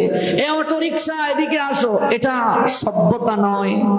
এ রিক্সা এদিকে আও, রিক্সা কেন বলবে? যিনি চালাচ্ছেন তাকে সম্মান দাও, এটা বৈষ্ণবতা। জীবে সম্মান দেবে জেনে কৃষ্ণ অধিষ্ঠান। মানুষের মানবিক গুণাবলী তার ভাষার মাঝে প্রকাশ পাবে। হৃদয়ে তার কতটুকু প্রেম আছে, ভক্তি আছে, মনুষ্যত্ববোধ আছে, এটি তার ভাষার মাধ্যমে প্রকাশ পাবে। মনে যাহা প্রকাশিত হয় বাকের মাধ্যমে প্রকাশ পায়। শ্রীবাস তো বলতে পারতেন আমাদের গৃহের দাসী, শ্রীবাস বললেন না, বাড়ির মেয়ে। মহাপ্রভুর আর বুঝার বাকি রইল না, শ্রীবাসের তো কোনো মেয়ে নাই, বাড়ির মেয়ে নাই, বুঝার বাকি রইল না। দুঃখী থরে ভিতরে কলস জলে পরিপূর্ণ করে রাখে। বিষ্ণুকুট্টায় মহাপ্রকাশ লীলা দুঃখীও দূর থেকে দেখেছে, জেনেছে। সবাইকে প্রভু কৃপা করলেন। আঙ্গিনা ছেড়ে প্রভু যখন যাবেন, দুঃখী দূর থেকে লুটিয়ে পড়ল। কাঁদতে কাঁদতে প্রভুর চরণে আর্তনাদ জ্ঞাপন করছে, প্রভু সবাইকে তুমি কৃপা করে গেলে, আমায় বঞ্চিত করলে। প্রভু গো, জগতের লোক তোমাকে কতটা জানতে পেরেছে, বুঝতে পেরেছে আমি জানি না। জগতের লোক হয়তো জানে তুমি সচিতন হয়ে গৌরাঙ্গ। জগতের লোক জানে তুমি সচির দুলাল গৌর হরি জগন্নাথ মিশ্রের নন্দন গৌরাঙ্গ সুন্দর। নীলাম্বর চক্রবর্তীর নাতি তুমি বিশ্বম্বর। আমি তো জেনেছি, আমি তো দেখেছি তোমায়। তুমি শুধু নবদ্বীপ চন্দ্র নয় প্রভু, তুমি ভব নদীর ঘাটের কান্ডারি পার ঘাটের মাঝি। আমি তোমায় চিনতে পেরেছি। তুমি সবার কাছে নিজেকে লুকিয়ে রাখলেও আমার কাছে তুমি ধরা পড়ে গেছো। আমি তোমায় নিরীক্ষণ করতে পেরেছি। সবাইকে কৃপা করে গেলে, আমায় বঞ্চিত করলে। আমার যে কেউ নাই। শৈশবে মা মরেছে, বাবা মরেছে, বহু জন্মের সৌভাগ্য ছিল বলে শ্রীবাসের মতো পরম বৈষ্ণবের গৃহে আমি চাকরানী হওয়ার সৌভাগ্যবতী হলাম। এই জগতের সাধক, এই জগতের সাধিকা ভগবানের কাছে প্রার্থনা করে, যদি জন্ম দাও অন্তত বৈষ্ণবের গৃহে কুকুর করে হলেও জন্ম দিও। শ্রীবাসীর মতো পরম বৈষ্ণবের গৃহে চাকরানী হওয়ার সৌভাগ্যবতী হলাম। আজকে শ্রীবাস গৃহে আশ্রিতা বলে আমি তোমার স্বরূপ জানতে পেরেছি। সবাইকে তুমি কৃপা করলে। হে গৌর হরি, আমায় বঞ্চিত কেন করলে? আমি দুঃখী। আমার তো স্বামী নাই, সংসার নাই, পুত্র পরিজন কেউ নাই, মা নাই, বাবা নাই। জগতে আমার মতো পতিত, আমার মতো পাষণ্ডী, আমার মতো এতিম কেউ নাই। তুমি তো পতিত পাবন গৌর হরি। আমার মতো পতিতকে তুমি যদি উদ্ধার না করো, তোমায় যে পতিত পাবন এই নাম কখনো সার্থক হবে না। এই নাম তো সার্থক হবে না প্রভু। তুমি যে পতিত পাবন, এই নাম তো সার্থক হবে না। আমায় কিছু বলে যাও। মহাপ্রভু বললেন, দুঃখী, জগতে কৃষ্ণ প্রেম ধন যার নাই সে হলো দুঃখী। কে বলেছে তোমায় দুঃখী? প্রতিদিন তুমি সুরধনী গঙ্গা থেকে মাটির কলসি পরিপূর্ণ করে জল এনে থরে ভিতরে সাজিয়ে রেখেছো ভক্তদের সেবা করার জন্য, তাদের চরণ প্রক্ষালন করার জন্য। প্রতিদিন তুমি এই শ্রীবাস অঙ্গিনা ঝাড় দিয়েছ। প্রতিদিন তুমি গৃহের সাধুদের সেবা করেছ। সারিয়া বৈষ্ণব সেবা নিস্তার পেয়েছে কেবা? এই জগৎ সংসারে সাধু সেবা ছাড়া, বৈষ্ণব সেবা ছাড়া কেউ কোনোদিন নিষ্কৃতি প্রাপ্তি হতে পারে না। আজ থেকে আমি তোমার নাম দুঃখী নয়, আমি তোমার নাম দিলাম সুখী। তোমার মতো সুখী জগতে আর কেউ নাই। কথা দিয়ে যাও গৌর হরি। আমার যেন কোনোদিন এই দেহ রথ অচল না হয়। কে দেখবে আমায়? তুমি আমায় কথা দিয়ে যাও, আমার যেন দেহরথ কোনোদিন অচল না হয়। মারে, এই জগতে তার মতো সৌভাগ্যবতী আর কেউ নাই যে সুস্থ শরীরে প্রভুর নাম নিয়ে জগৎ থেকে যেতে পারে। এই জগতে যদি কেউ সেবা থেকে বঞ্চিত হয়ে যায়, সাধক এই অবস্থা আর চায় না। সাধক ভগবানের কাছে প্রার্থনা করে, প্রভু তুমি আর যাই করো, আমায় সেবা থেকে বঞ্চিত করিও না। সেবা আনন্দের মতো পরম আনন্দ জগতে আর কিচ্ছু নাই, তুমি আমায় সেবা থেকে বঞ্চিত করিও না। যেদিন দেখো রথ অচল হয়ে যাবে, তোমার সেবা করতে পারবো না, এই দিনটা আসার পূর্বে তুমি আমাকে জগৎ থেকে তোমার কাছে নিয়ে যেও গৌর হরি। এই দিনটা আসার আগে তুমি আমাকে তোমার কাছে নিয়ে যাও, আমি যেন কোনোদিন রথ অচল হয়ে বিছানায় না পড়ে থাকি গৌর হরি। ভবের ঘাটে যেন তোমার হাতে আমি বইটা হাতে নিয়ে দাঁড়িয়ে দেখতে পাই, তুমি দাঁড়িয়ে আছো, তোমার চরণ তরিতে আমাকে তুলে নেয়ার জন্য। দুঃখী পরম সুখী হলো, দুঃখী অন্তিমে গৌরাঙ্গের চরণ তরিতে আরোহণ করে সচ্চিদানন্দ ধামে গমন করলো। সেবা থেকে বঞ্চিত হলো না। সেবাই তো একমাত্র পরম প্রাপ্তি গো। দয়বন্তী দেবী যেমন সেবা করে গৌর হরির অশেষ বিশেষ কৃপা প্রাপ্ত হয়ে প্রতিজ্ঞায় আবদ্ধ করিয়েছিলেন, আমি রাঘবের ভবন ছেড়ে কোথাও যাব না। লক্ষ্মী রাঘবের ভবনে থাকলো, লক্ষ্মী রাঘব ভবন ছেড়ে গেল না। শিবাসের গৃহ ছেড়ে লক্ষ্মী গেল না। লক্ষ্মী যদিও চঞ্চলা চপলা, কিন্তু লক্ষ্মী সেই গৃহ ছেড়ে যায় না যে গৃহে প্রভু নারায়ণের নিত্য সেবা হয়। প্রভু নারায়ণের চরণে নিত্য তুলসী মঞ্জুরি তুলসী পত্র অর্পণ হয়, আর যে গৃহে সাধু সেবা হয়। লক্ষ্মী বললেন, আমি আমার প্রভুর সেবকের গৃহ ছেড়ে কোথাও যাই না। প্রসঙ্গ ছিল, আমরা অর্থকে ভালোবাসি, অর্থ আমাদের ভালোবাসে না।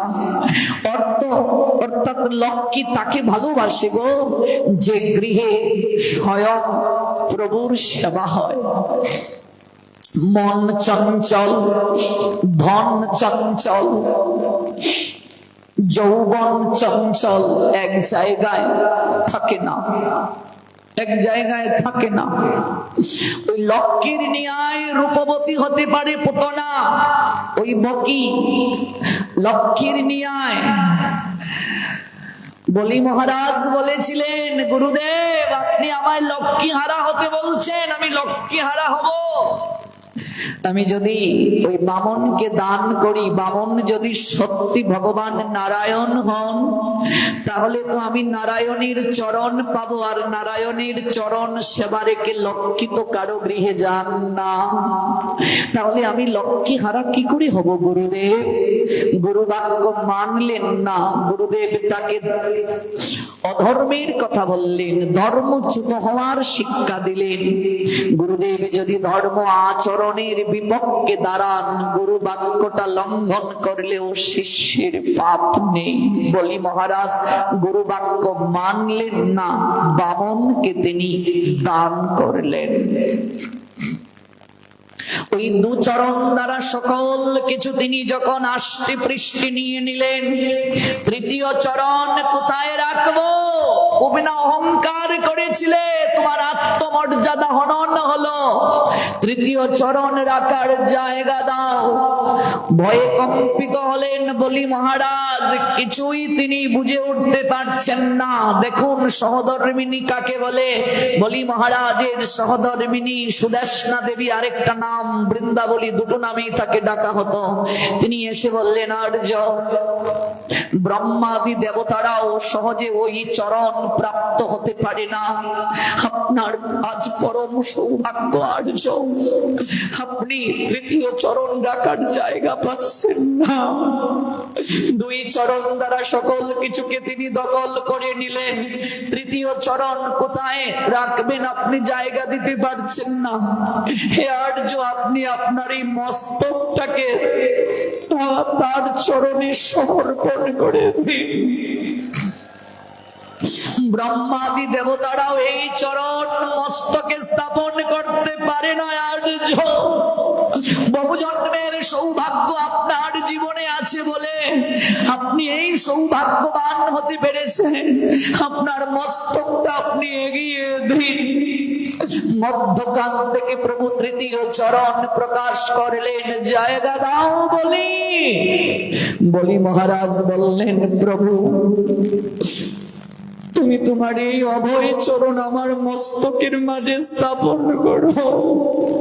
তোমার চরণ যার মস্তকে থাকে এই জগৎ সংসারে তার কোনো ভয় থাকে না।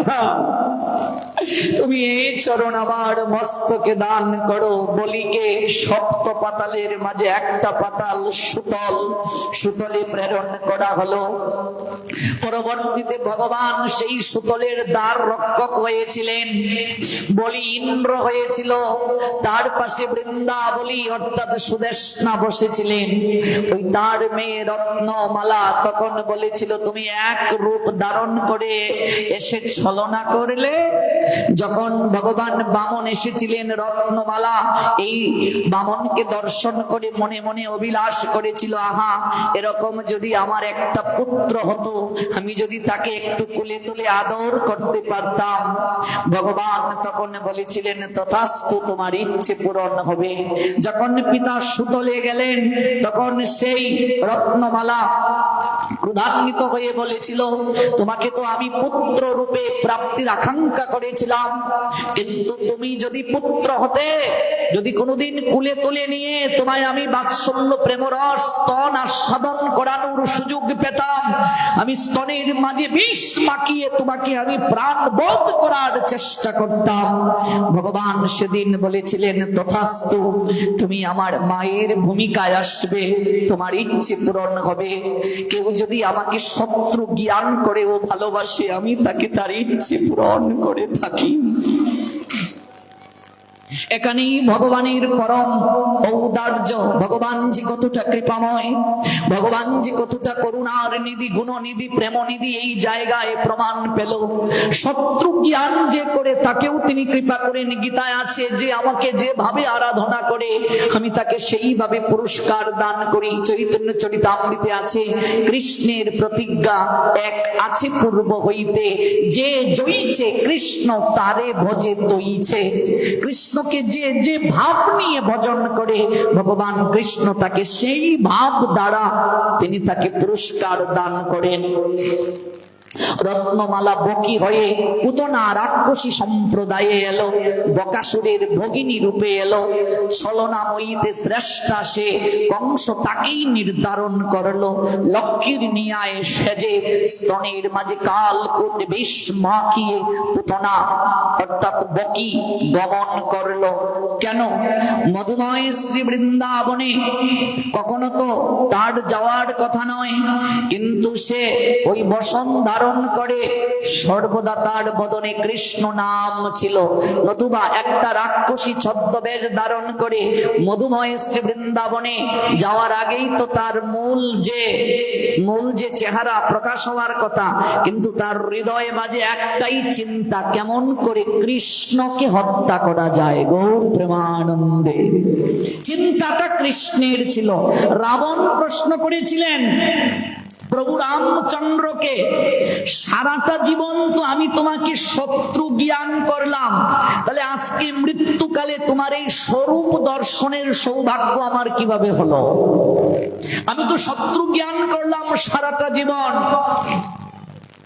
প্রভু তখন বললেন, রাবণ, তুমি আমার শত্রু হয়ে সারা জীবন আমার চিন্তা করেছো। এই জগতে বন্ধু বন্ধুকে অনেক সময়ে ভুলে যায়, দুর্দিনে বন্ধু বন্ধুকে মনে রাখে না, দুর্দিনে বন্ধু বন্ধুকে সহযোগিতা করে না।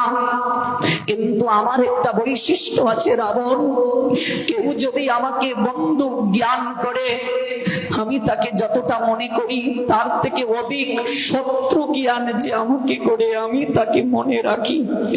বন্ধু বন্ধুর কথা ভুলে যেতে পারে, কিন্তু কোন শত্রু শত্রুকে কখনো ভুলে না, ঠিক কিনা?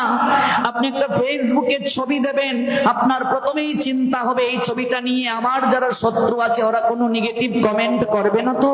আগে আপনার মাঝে এই চিন্তাটা আসবে। সবসময় আপনার মনে হবে আমি যে যাব আমার তো অনেক শত্রু আছে, এই শাড়িটা পরে যাব আমাকে খারাপ মন্তব্য করবে না তো? আগেই মনে হবে আপনার এই চিন্তাটা। বন্ধু অনেক সময় বন্ধুকে কিছুটা সময়ের জন্য হলেও আড়ালে রাখতে পারে, কিন্তু শত্রুকে আড়ালে রাখা যায় না।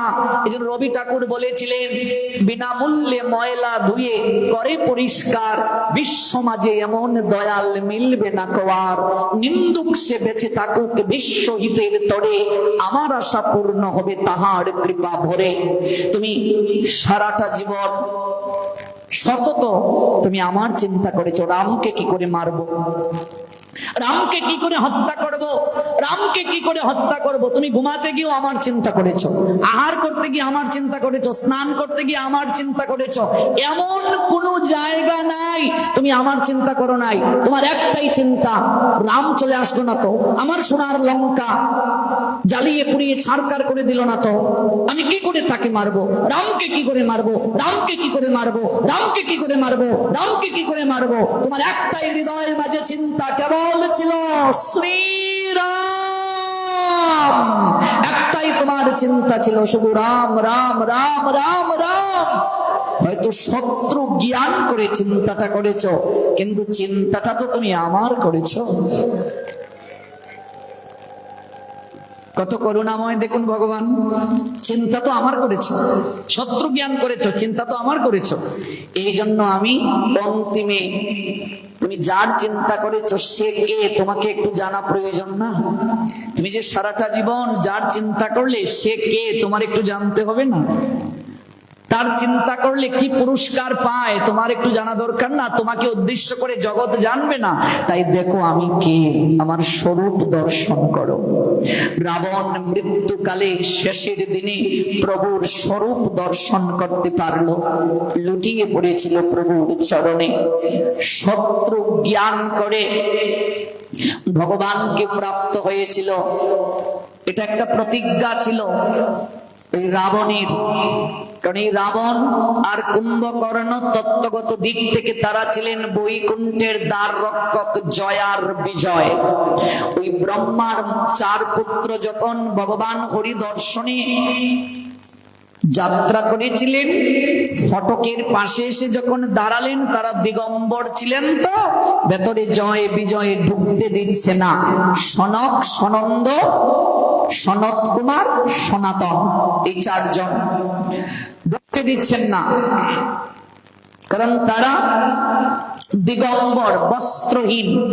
দেখবে অনেক সাধু আছেন, যখন আপনারা এই ভারতে যাবেন কুম্ভ মেলায়, অগণিত সাধু আছেন যারা দিগম্বর, তাদের বস্ত্র পরা না পরা দুটোই সমান, তারা কামনার ঊর্ধ্বে উঠে গেছেন। আমাদের তো দেহস্মৃতি আছে, লজ্জাবোধ আছে, কাম আছে, কিন্তু তারা ঊর্ধ্বে উঠে গেছেন। তাদের শরীরে বস্ত্র আছে না নাই এই নিয়ে তাদের চিন্তা নাই। আমাদের তো চক্ষু শুদ্ধ হয়নি, এই জন্য আমাদের শত লজ্জাস্থানে দৃষ্টি যায়, তারা ঊর্ধ্বে উঠে গেছেন। দিগম্বর তারা, ব্রহ্মার 4 পুত্র দিগম্বর, এই জন্য জয় বিজয় চিনতে পারেননি, যথাযোগ্য সম্মান করেননি, অহংকার এসে গিয়েছিল। স্বয়ং ভগবান শ্রীহরির দ্বার রক্ষক হওয়ার কারণে তাদের মাঝে অহংকার এসে গেল। দেখো অহংকার মানুষকে কোথায় নিয়ে যায়, যে আমরা ভগবান শ্রীহরির দ্বার রক্ষক, ঢুকতে দিচ্ছেন না। চতুষ্কুমারদ্বয় বললেন, একটিবার ভেতরে প্রবেশ করার সুযোগ করে দাও, আমরা প্রভু শ্রী হরির সঙ্গে সাক্ষাৎ করতে এসেছি। ব্রহ্মার 4 পুত্র বলার পর হুঁশ জ্ঞান হলো না জয় বিজয়ে। তখন চতুষ্কুমার বললেন, খুব অহংকার হয়ে গেছে না তোমাদের এই প্রভুর দ্বার রক্ষক হয়ে? তো অহংকার যার হৃদয়ে আছে তার বৈকুণ্ঠে থাকার অধিকার নাই। নিম্নগতি প্রাপ্ত হওয়াটাই তোমাদের একমাত্র পুরস্কার। যাও, এই বৈকুণ্ঠ থেকে পতন হোক, এই মর্তধামে তোমাদের জন্ম হোক। অহংকারী ব্যক্তি এই জায়গায় থাকতে পারবে না। লুটিয়ে পড়ে গেলেন জয় বিজয়। আমরা চিনতে পারিনি, আপনাদের কৃপা করে ক্ষমা করে দিন। চরণে লুটিয়ে পড়ে কাঁদছে। ভগবান শ্রী হরির সান্নিধ্যে গিয়ে চরণ ধরে হুজুর দ্বারায় কাঁদছিল। প্রভু বললেন, আমার চরণে অপরাধ করলে আমি ক্ষমা করে দিতে পারতাম, তুমি অপরাধ করেছো আমার ভক্তের চরণে। বৈষ্ণবেতে হয় যদি ক্ষুদ্র অপরাধ, কোটি কোটি ভজনেতেই পড়ে যায় বাদ। বৈষ্ণব দেখিয়া যে না নোয়ায় মুন্ড, সেই মুন্ড পড়ে গিয়া নরকের কুণ্ড। সম্মান করোনি, প্রণাম দাওনি, ভেতরে প্রবেশ করতে দাওনি। তাই চতুষ্কুমার দ্বয় যদি ক্ষমা করে দেন তাহলেই তোমরা ক্ষমা পেতে পারো। চতুষ্কুমার দ্বয়ের চরণে লুটিয়ে পড়ে কাঁদলেন, ক্ষমা করে দিন প্রভু, আমাদের অপরাধ হয়ে গেছে। চতুষ্কুমারগণ বললেন, অভিশাপ দিয়ে দিয়েছি, এই অভিশাপ তো আর ফিরিয়ে নেওয়া যাবে না, তোমাদের অবশ্যই মর্তধামে জন্ম হবে। তবে তোমরা নির্ধারণ করো, তোমরা কি ভগবান তার বন্ধু হয়ে যাবে, ভক্ত হয়ে যাবে, না তার শত্রু হয়ে যাবে? যদি শত্রু হয়ে তোমরা যাও, 3 জনম পরেই তোমরা আবার ফিরে আসতে পারবে। আর যদি ভক্ত হয়ে যাও তাহলে 3 জনমে তোমাদের নিষ্কৃতি হবে না, অনন্ত জনম লাগবে। জয় বিজয় তখন কেঁদে কেঁদে বলছেন, তাহলে আমরা শত্রু হয়েই যাব, কারণ প্রভুর অদর্শনে আমরা থাকতে পারবো না।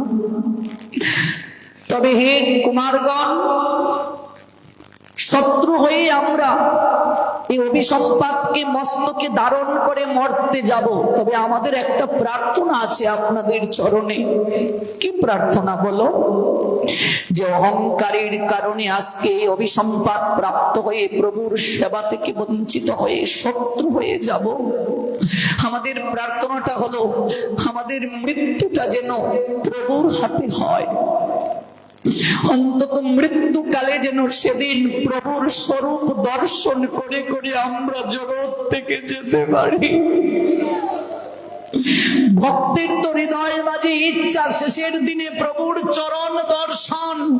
আমাদের ইচ্ছাটা হলো যেদিন আমাদের হত্যা হবে, প্রভু আমাদের হত্যা করবেন, আমরা যেন তার চরণ দর্শন করে জগৎ থেকে যেতে পারি। চতুষ্কুমারগণ বললেন তথাস্তু। তাই জয় বিজয় হিরণ্যকশিপু হিরণ্যাক্ষ হয়ে জন্ম নিলেন। পরের জন্ম রাবণ কুম্ভকর্ণ হলো, পরের জন্ম হলো কংস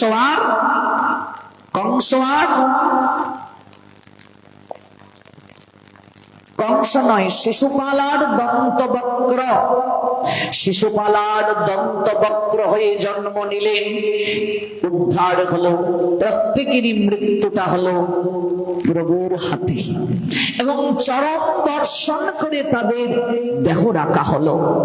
অহংকার মানুষকে নিম্ন গতি প্রাপ্ত করিয়ে দেয়। এই জন্য আমরা অহংকারে ছবি হারাই, অভিমানে সকল কিছু হারা হয়ে যায়। মনে রাখবেন, একেবারে গোপনীয় কথা বলছি, শাস্ত্রের গোপন কথা। ভজন যখন আপনি করবেন, দেবতারাও আপনার শত্রু হয়ে যাবে। কি করে রক্ষা পাবো? আপনি একটু হরিনাম করছেন, সদাচার জীবন পালন করছেন, দেবতারাও আপনার শত্রু হয়ে যাবে। কারণ দেবতারা চিন্তা করতে শুরু করেন, সে ভজন করছে, না জানি আমার পদ দখল করে নেই কিনা। ধ্রুব ভজন করছে, ইন্দ্র বৃষ্টি দিতে শুরু করলেন, ঝড় দিতে শুরু করলেন, যে ধ্রুব আমার পদ, ইন্দ্র পদটা দখল করে কিনা। দেবতারাও শত্রু হয়ে যাবে আপনার। কি করে আপনার রক্ষা সম্ভব? কেউ যদি নামের চরণ জড়িয়ে ধরে। যার কারণে হরিদাস ঠাকুরকে মায়া দেবী এসেও টলাতে পারেন নাই। মায়া দেবী যেখানে পরীক্ষা করতে এসেছিলেন, আমার এই স্থানটা দর্শনের সুযোগ হয়েছিল, মায়া দেবী পরীক্ষা করতে এলেন। স্বয়ং মা দুর্গা সুন্দরী রমণীর রূপ ধারণ করে এসেছিলেন হরিদাসকে পরীক্ষা করার জন্য। মায়াদেবী বশীভূত হয়ে গেলেন। মায়াদেবীকে ইঙ্গিতে হরিদাস বলেছিলেন, বসো, আমার জপ সংখ্যা পূর্ণ হয়নি, তারপর তোমার ইচ্ছে পূরণ করব। মায়াদেবী বলে উঠলেন, শোনো হে যুবক, আমি লক্ষ হীরা ব্যবসা নই যে তুমি আমায় 3 রাত বসিয়ে রাখবে। হরিদাস অবাক হয়ে গেলেন, কে গো, এই ঘটনা জেনে গেল? এটা তো জানার কথা না। তুমি যে আমায় বসিয়ে রাখতে বলছো, আমি লক্ষ হীরা ব্যবসা নই, তুমি আমায় বসিয়ে রাখবে, আমি লক্ষ হীরা ব্যবসা নই। হরিদাস অবাক হয়ে তাকিয়ে আছেন।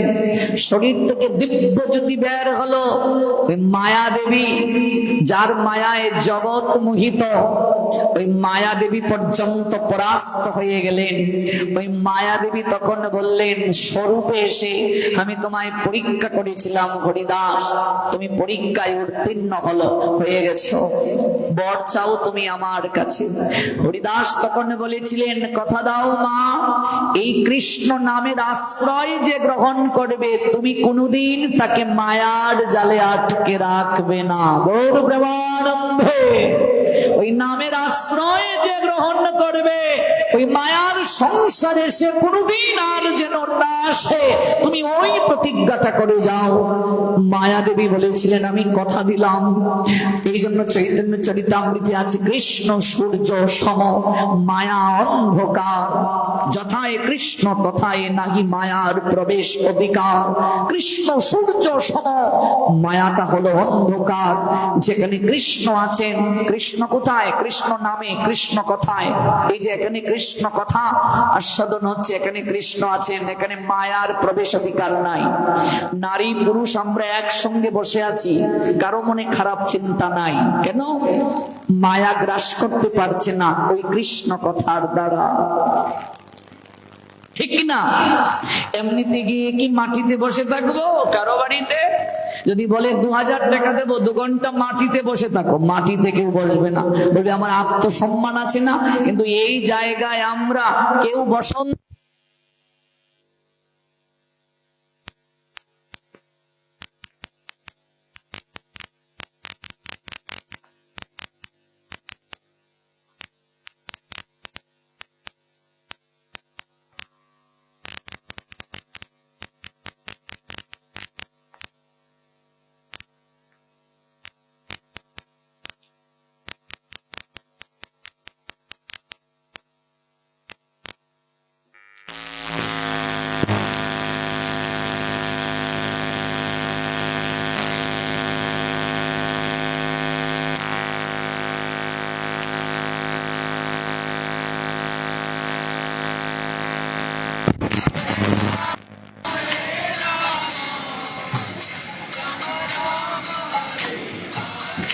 এই জায়গার বাতাসটারও শক্তি আছে মা। যেখানে হরিকথা আস্বাদন হয়, আপনি এখানে কিছুটা সময়ের জন্য আপনার মন নরম হয়ে যাবে। কিছুটা সময়ের জন্য হলেও আপনার মাঝে এরকম চিন্তা জাগবে, আমার তো কিছুই করা হলো না, আমার জীবনের বেলা চলে গেল, আমি কিছুই করতে পারলাম না। আপনাকে কিছুটা সময় হলেও ভাবনার সাগরে ডুবিয়ে দেবে। এত শক্তি এই জায়গাটার, এই কথার এত শক্তি, এই কৃষ্ণ নামের এত শক্তি। যেন কৃষ্ণ নাম যেখানে, কৃষ্ণ কথা যেখানে, সাধু গুরু বৈষ্ণবের মিলন মেলা যেখানে, সেখানে মায়ার প্রবেশের অধিকার নাই। মায়া প্রবেশ করতে পারে না। পুতনা মায়া বিস্তার করে যাচ্ছেন, তাহলে ওই পুতনা কি করে যেতে পারলেন? কারণ সে কৃষ্ণ নাম করে করে গিয়েছিলেন। ভেতরে তার একটাই চিন্তা, কৃষ্ণকে কি করে মারবো। কিন্তু মনে রাখবেন, মায়া বিস্তার করে কৃষ্ণ চিন্তন করে যাওয়া যাবে, কিন্তু কৃষ্ণ দর্শন হবে না, কৃষ্ণ আপনার দিকে তাকাবেন না। এই জন্য যখন গোপালকে কুলে নিলেন, গোপালের চোখটা বন্ধ ছিল, গোপাল কিন্তু তাকান নাই। কেন তাকান নাই? গোপাল যদি তাকাতেন, পুতনা আর এই মায়া রূপ ধারণ করে থাকতে পারত না, রাক্ষসী রূপে সে চলে আসবে। আর যদি চলে আসেন তাহলে তো বিস্তার হবে না, লীলা বিস্তার হবে না। প্রসঙ্গটা কি ছিল মনে আছে? যে ভগবান গোপাল রূপে সবচেয়ে বেশি কৃপা আমাদেরকে করে থাকেন। ভগবানের যে গোপাল রূপ, এই রূপটা সবচেয়ে বেশি কৃপাময় রূপ। এই রূপে পুতনাকে তিনি মারলেন না, পুতনাকে কি করলেন? পুরস্কৃত করলেন। সবাইকে তিনি শাস্তি প্রদান করলেন, কিন্তু পুতনার ক্ষেত্রে এই শ্রেষ্ঠ পুরস্কার কেন? যদি আপনি বলেন পুতনা মারলেন না মানে পুতনা তো হত্যা হলো না, এটা হত্যা না, পুতনা মুক্কন হলো। দেখুন ভাগবতে লেখা আছে, পুতনা বধ কিন্তু নয়, পুতনা মুখ্যর লীলা। পুতনা মুক্কন, মুখ্যবতী দান করছেন পুতনাকে। তার কারণটা কি? এটাকে মারা নয়, কৃপা, কৃপা করলেন ভগবান। কেন তিনি এই রূপে এই কার্য করলেন? কারণ এই গোপাল রূপটা হলো বাল্য রূপ, বাচ্চা বয়সের রূপ। বাচ্চা বিচার করে না, ভালো করে বুঝবেন কথাটা, বাচ্চা বিচার করে না। একটা বাচ্চার হাতে যদি হীরার আংটি থাকে, আপনি তাকে একটু আদর করে যদি ওই আংটিটা দিতে বলেন, অত জানে না এটা যে হীরা, সে আপনাকে দিয়ে দেবে। কিন্তু যার বুঝ জ্ঞান হয়ে গেছে, তাকে যদি হীরার আংটিটা বলা হয় দিয়ে দাও, সহজে দেবে? দেবে না। কিন্তু বাচ্চা কোনটা হীরা কোনটা লোহা, এই জ্ঞান তার নাই, বাচ্চার এই জ্ঞান নাই। ভগবানের এই রূপটা হলো করুণা ঘন রূপ, এই রূপটা হলো কৃপাময় রূপ। যখন পুতনাকে ভগবান মুখ্য গতি দান করেছিলেন, তখন কত বছর বয়স ছিল ভগবানের? কতদিন বয়স ছিল? মাত্র 6 দিন বয়স ছিল। 6 দিন, ভগবানের 6 দিন বয়স। ওই 6 দিন বয়সে পুতনা মারতে গেলেন। পুতনাকে যখন তিনি মুক্কন করলেন, বয়স 6 দিন, 3 মাসে সকট অসুরকে বধ করলেন, 1 বছরে তৃণাবর্তকে বধ করলেন, এগুলো ভাগবতে আছে। 5 বছর বয়সে অগাসুরকে বধ করলেন। 7 বছর বয়সে ইন্দ্রকে কৃপা করার জন্য কনিষ্ঠ অঙ্গুলি দ্বারা 7 দিন 7 রাত গোবর্ধনকে তুলে ধরেছিলেন। 6 দিন মাত্র বয়স। পুতনা গোপালকে যখন কুলে নিল, কুলে নিয়ে বিলি কাটছে মাথার মাঝে আর প্রশংসা করছে। মায়ের সামনে কোনো বাচ্চাকে যদি কেউ প্রশংসা করে, ওই মা তার প্রতি আপনা থেকেই একটু মোহিত হয়ে যায় কিনা? আপনার বাচ্চাকে যদি কেউ ভালোবাসে, আপনি তাকে আপনা থেকেই ভালোবাসবেন কিনা? এবার গোপালকে ভালোবাসছে। হেরে যশোদা, এত সুন্দর তোর ছেলে। যশোদা ভাবছেন মনে হয় লক্ষ্মী এসেছে তাকে আশীর্বাদ করার জন্য। কুলে তুলে নিয়ে যখন স্তনটা মুখের মাঝে পুরে দিলেন, এমন ভাবে গোপাল আকর্ষণ করছেন, পুতনার প্রাণ যায় যায়। পুতনা বলছে, ছেড়ে দাও গোপাল, আমি তো আর পারছি না। ভগবান বলছেন, আমার একটা বৈশিষ্ট্য আছে, স্বভাব আছে, তুমি হয়তো জানো না পুতনা। বলছে কি স্বভাব? স্বভাবটা হলো আমি সহজে কাউকে ফেলতে পারি না, আমি সহজে কাউকে ছাড়তে পারি না। কেউ যদি আমার সঙ্গে একবার যুক্ত হয়ে যায়, সে যদি আমাকে ছেড়ে চলে যেতে চায়, আমি তাকে যেতে দেই না। আপনি ভক্তিপথে চলে আসলেন, ইচ্ছে করলেও আপনি আর যেতে পারবেন না। ইচ্ছে করলে আপনি এই পথ থেকে আর অন্য কোথাও ফিরতে পারবেন না। ভগবান বলছেন, আমার বৈশিষ্ট্যটা হলো কেউ আমাকে ছেড়ে যেতে চাইলেও আমি তাকে যেতে দেই না। যদি কেউ আমার সঙ্গে একবার যুক্ত হয়ে যায়, সে আমাকে ছেড়ে যেতে চাইলেও আমি তাকে যেতে দেই না। তাহলে করবে কি? কি করবে? স্বয়ং যশোদা দেবকী যে স্থানটা প্রাপ্তি হবার কথা, তোমাকে আমি সেই মাতৃগতি ধাত্রীগতি দান করব। বৈকুণ্ঠের মাতৃগতি দান করলেন ভগবান পুতনাকে। পুতনার প্রাণটা যখন দেহ থেকে বের হচ্ছিল, জগৎ জীবকে পুতনা একটা বার্তা দিয়ে গিয়েছিল, হে জগৎ সংসারী জীব, একটিবার আমার কথা শোনো, আমি পুতনা, পয় দীর্ঘকার তো পুত শব্দের অর্থ পবিত্র। পুতনা, আমি পবিত্র না, আমি রক্ত গ্রহণ করি কচি কচি বাচ্চাদের। আমি ভগবানকে তোমাদের ভালোবাসতে যাইনি, মারতে গিয়েছিলাম। আমি কিছুটা সময় বাৎসল্য রস কেবল আস্বাদন করার অভিনয় করেছিলাম, তাকে একটু কোলে নিয়েছিলাম, আলতু করে চুলে বিলি কেটে দিয়েছি। তাতেও তোমাদের ভগবান কতটা করুণাময় দেখো। আমাকে তিনি মাতৃগতি দান করলেন। সেই ভগবানকে তোমরা যদি একটু মন থেকে ভালোবাসো, আদর করো, যত্ন করো, প্রেমরস আস্বাদন করাও, তোমাদেরকে কোন পুরস্কারটা তিনি প্রদান করবেন? এটা একমাত্র গোপাল রূপেই সম্ভব, আর কোন ভগবানের রূপে সম্ভব নয়। এজন্যই তো আপনাদের এই শ্রেষ্ঠ সৌভাগ্যের সংবাদ জানাচ্ছি ভাগবত থেকে। আপনারা পরম সৌভাগ্যের অধিকারী। আপনারা ভগবানের বাল্য রূপ গোপাল রূপের সেবা করার সুযোগই পেয়েছেন। এটা আপনাদের শ্রেষ্ঠ সৌভাগ্য। ভগবানের এই রূপে তিনি বিচার করেন না, বিচার না করে কৃপা করেন। এই রূপে তিনি প্রেমের কাঙ্গাল, ভক্তির কাঙ্গাল। এই রূপটা বিচার বিশ্লেষণ ব্যতীত কৃপা দান হয়। উড়িষ্যার রানী গিয়েছেন সাক্ষী গোপাল দর্শন করতে। সাক্ষী গোপাল তো আপনারা নিশ্চয় দর্শন করেছেন। সাক্ষী গোপাল দর্শন করতে গিয়েছেন উড়িষ্যার রানী, চৈতন্য চরিতামৃতে আছে। রানী গিয়ে গোপাল দর্শন করে তিনি মনে মনে বলছেন, আহা কি অনিন্দময় রূপ গো, কি চমৎকার গোপালের রূপ। যদি ওই গোপালের নাকের মাঝে একটা ছিদ্র থাকতো, তাহলে আমি আমার ওই নাকের নুলকটা, এই হীরার নুলকটা আমি, মুক্তার নুলকটা আমি গোপালের নাসিকার মাঝে পরিয়ে দিয়ে যেতাম। মনে মনে বাসনা করেছেন উড়িষ্যার রানী। বাসনা করে প্রণাম দিলেন, পালকিতে চড়ে চলে গেলেন। রাত্রিবেলা একটা দিব্য জ্যোতি অন্ধকার ঘরটা আলোকিত করলো।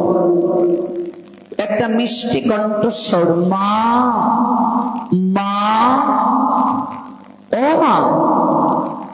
উড়িষ্যার রানী অবাক বিস্ময়ে তিনি মশাল জ্বালালেন, কাউকে দেখতে পাচ্ছেন না, অন্ধকার ঘর। কিন্তু তিনি চোখটা বন্ধ করে যখন ছিলেন তন্দ্রাচ্ছন্ন, তখন একটা মনে হচ্ছে যেন দিব্য জ্যোতি। আর মা মা মা তিনবার ডেকেছেন। মশালটা নিভিয়ে আবার শুয়ে পড়লেন। আবার, মা, কে তুমি? আমায় মা বলে ডাকছো? বিবাহের এতটা দিন অতিক্রম হলো, আমি তো মা ডাক কখনো কারো কাছ থেকে শুনি নাই। এই মধুমাখা ডাক একটা নারীর জীবনে সবচেয়ে বড় প্রাপ্তি। মধুর স্বরে সন্তান যখন একটা রমণীকে মা বলে ডাকে, সেই রমণী প্রসব বেদনা ভুলে যায়, সন্তানকে বুকে জড়িয়ে ধরে সকল দুঃখ ভুলে যায়। আমি কতকাল ধরে এই ডাকটা শোনার জন্য মাতুয়ারা ছিলাম। তুমি কে গো? কে তুমি? আমায় তুমি মা মা মা বলে ডাকছো? দেখা দাও, সামনে আবির্ভূত হও। তুমি কে? আমায় মা বলে ডাকছো? তুমি আমার হৃদয়ে মাঝে বাৎসল্য প্রেম জাগিয়ে দিলে, আড়ালে কেন গো?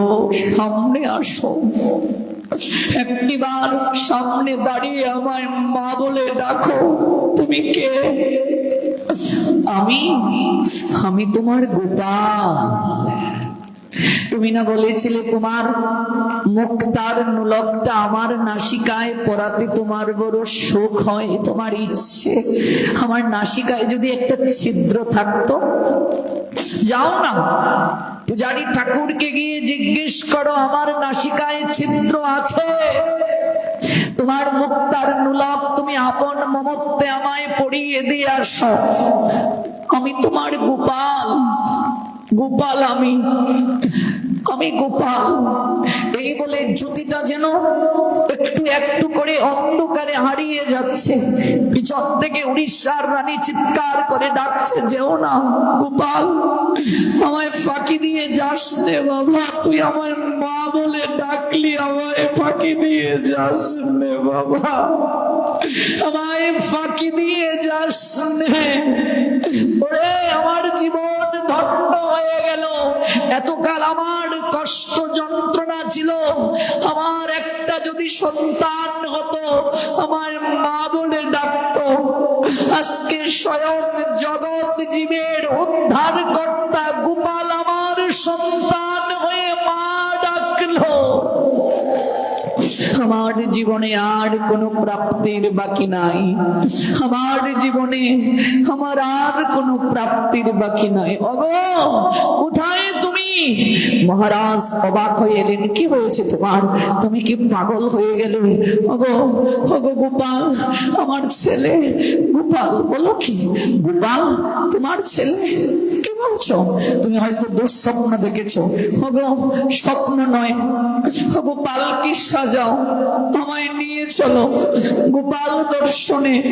স্বয়ং গোপাল এসে আমায় মা বলে ডাকলো। ঘুমের ঘুরে ওর নাকে নাকে ছিদ্র আছে, আমি আমার মুক্তর ওই ফুলটা গোপালের নাসিকায় আমি পরিয়ে দিয়ে আসবো। ওগো পালকি সাজাও। মন্ত্রী তোমাদের মহারানী পাগল হয়ে গেছে, ঘুমের ঘুরে চিৎকার করে, সন্তান নেই তো, তাই তার একটাই কেবল হৃদয়ে চিন্তা, একটা সন্তান চাই। এই জন্য ঘুমের ঘুরে হয়তো কোনো স্বপ্ন দেখেছে, গড়িয়ে গড়িয়ে রানী কাঁদেছে। ওগো স্বপ্ন নয়, স্বপ্ন নয়, আমি বাস্তব দেখেছি। গোপাল আমার শিয়রের পাশে এসে বসলো, আমায় জড়িয়ে ধরলো, আমায় মা বলে ডাকলো। ওগো ওই স্বপ্ন সত্যি না মিথ্যে যাচাই হবে। তুমি আমায় পালকিতে ওই গোপালের মন্দিরে নিয়ে চলো গো, একটিবার নিয়ে চলো। পালকি সাজানো হলো। উড়িষ্যার মহারানী সাক্ষী গোপাল মন্দিরে গেলেন। পূজারী ঠাকুরের কাছে গিয়ে কেঁদে কেঁদে বললেন, পূজারী ঠাকুর, ওই মুক্তোর ফুলটা, নাক ফুলটা আমি নিয়ে এসেছি সযতনে, আমার নিজের ব্যবহৃত নাসিকার ফুল, গোপালের নাকে পরিয়ে দেওয়ার জন্য এই নথ ওকে পরিয়ে দাও। পূজারী ঠাকুর বললেন, মা বলছো কি তুমি? এত বছর ধরে আমি গোপালের শৃঙ্গার করি, অঙ্গরাগ করি, তার নাকে তো কোনো ছিদ্র নেই, মা কি করে পড়াবো? মহারাজ বলছেন, আমি বলেছি না তুমি পাগল হয়ে গেছো, এটা তোমার দুঃস্বপ্ন। দুঃস্বপ্ন নয় পূজারী ঠাকুর, আপনি এতকাল হয়তো আপনি শৃঙ্গার করতে গিয়ে, অঙ্গরাগ করতে গিয়ে আপনি অবলোকন করেননি। আমার ছেলে গোপাল গতকাল আমায় ডেকে বলেছে তার নাকে একটা ছিদ্র আছে, আপনি ভালো করে গিয়ে নিরীক্ষণ করুন। আমি যখন এসেছিলাম প্রণাম দিয়ে আমার ইচ্ছে জেগেছিল, আহা কত সুন্দর গোপাল, ওর নাসিকায় যদি একটা ছিদ্র থাকতো, আমার মুক্তোর নাক ফুলটা ওর নাকের মাঝে পরিয়ে দিতে পারতাম। অন্তর্যামী ভক্ত বৎসল ভগবান ভক্তের করুণার্তিতে আস্থার নাকের মাঝে তিনি ছিদ্র তৈরি করলেন। পূজারী ঠাকুর তখন তিনি বিগ্রহের সম্মুখে গেলেন, তাকিয়ে দেখলেন নাকের মাঝে একটা ছিদ্র দেখা যাচ্ছে। পূজারী ঠাকুর মহারানীর কাছে এসে প্রণাম দিয়ে বলল, মা, মাগো, তুমি শুধু উড়িষ্যার রানী নয়, তুমি স্বয়ং গোপালের মা। তোমার হৃদয়ের অভিলাষে যে ভগবান বিগ্রহের মাঝে নাকের মাঝে ছিদ্র করতে পারে, সে যদি আবেদন জানায় আবার শেষের দিনটাও যে পথের মাঝে পঙ্কিলতার ছিদ্র আছে সেগুলো পূরণ করে দিয়ে দিতে পারে। তুমি শুধু উড়িষ্যার রানী নয়, তুমি স্বয়ং বাৎসল্য প্রেমের পরাকাষ্ঠা মাতৃরূপ দাও মা।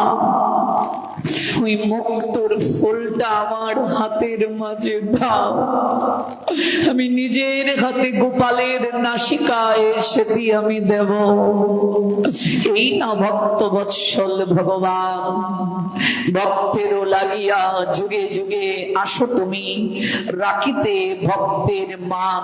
প্রভু গো, তুমি ভক্তেরই ভগবান, ভক্তের কারণে প্রতি যুগে যুগে প্রভু আসেন ভক্তের মান রক্ষা করতে। এই রূপে বিচার না করে কৃপা করেন তিনি। এই রূপ হলো গোপাল রূপ, এই রূপী কৃপা ঘন রূপ।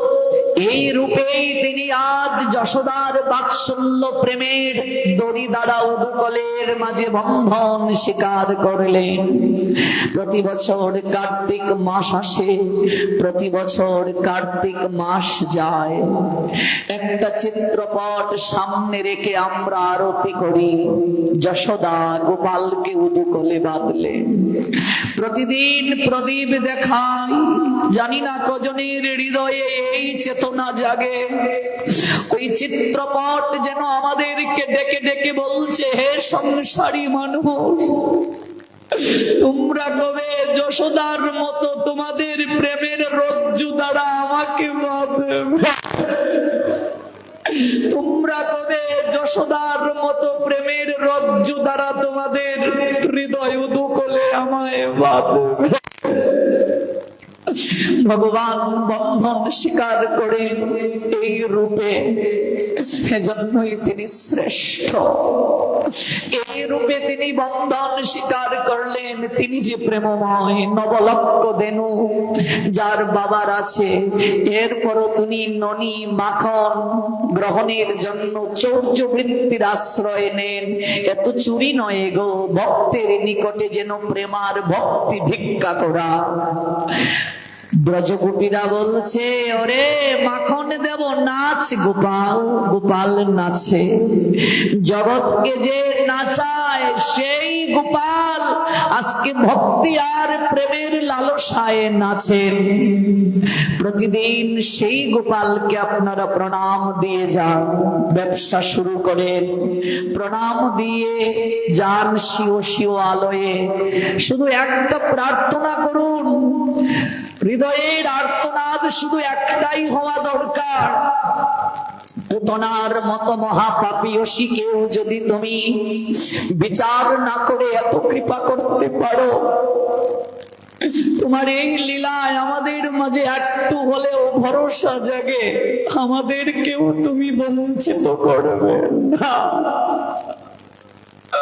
পুতনার শরীরটাকে কুঠার দ্বারা টুকরু টুকরু করে ব্রজ গোপিকারা, ব্রজ গোপগণ যমুনার তীরে নিয়ে গিয়ে নিজের হাতে ওরা কাষ্ট করেছিল।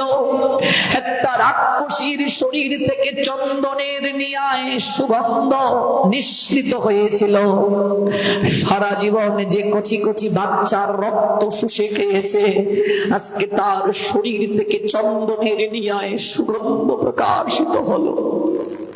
আমার প্রভু ভগবান শ্রী গোপাল যাকে স্পর্শ করেছেন, তার কি আর কখনো শরীরে হৃদয়ে মনে দুর্গন্ধ কামনার গন্ধ থাকতে পারে? তার হৃদয়ে প্রেমের গন্ধ সুবাসিত হয়ে যায়, প্রেমের সৌরভ প্রকাশিত হয়। এটাই তো ভগবানের শ্রেষ্ঠত্ব, এটাই তো ভগবান যে কৃপাময় প্রমাণ করলেন।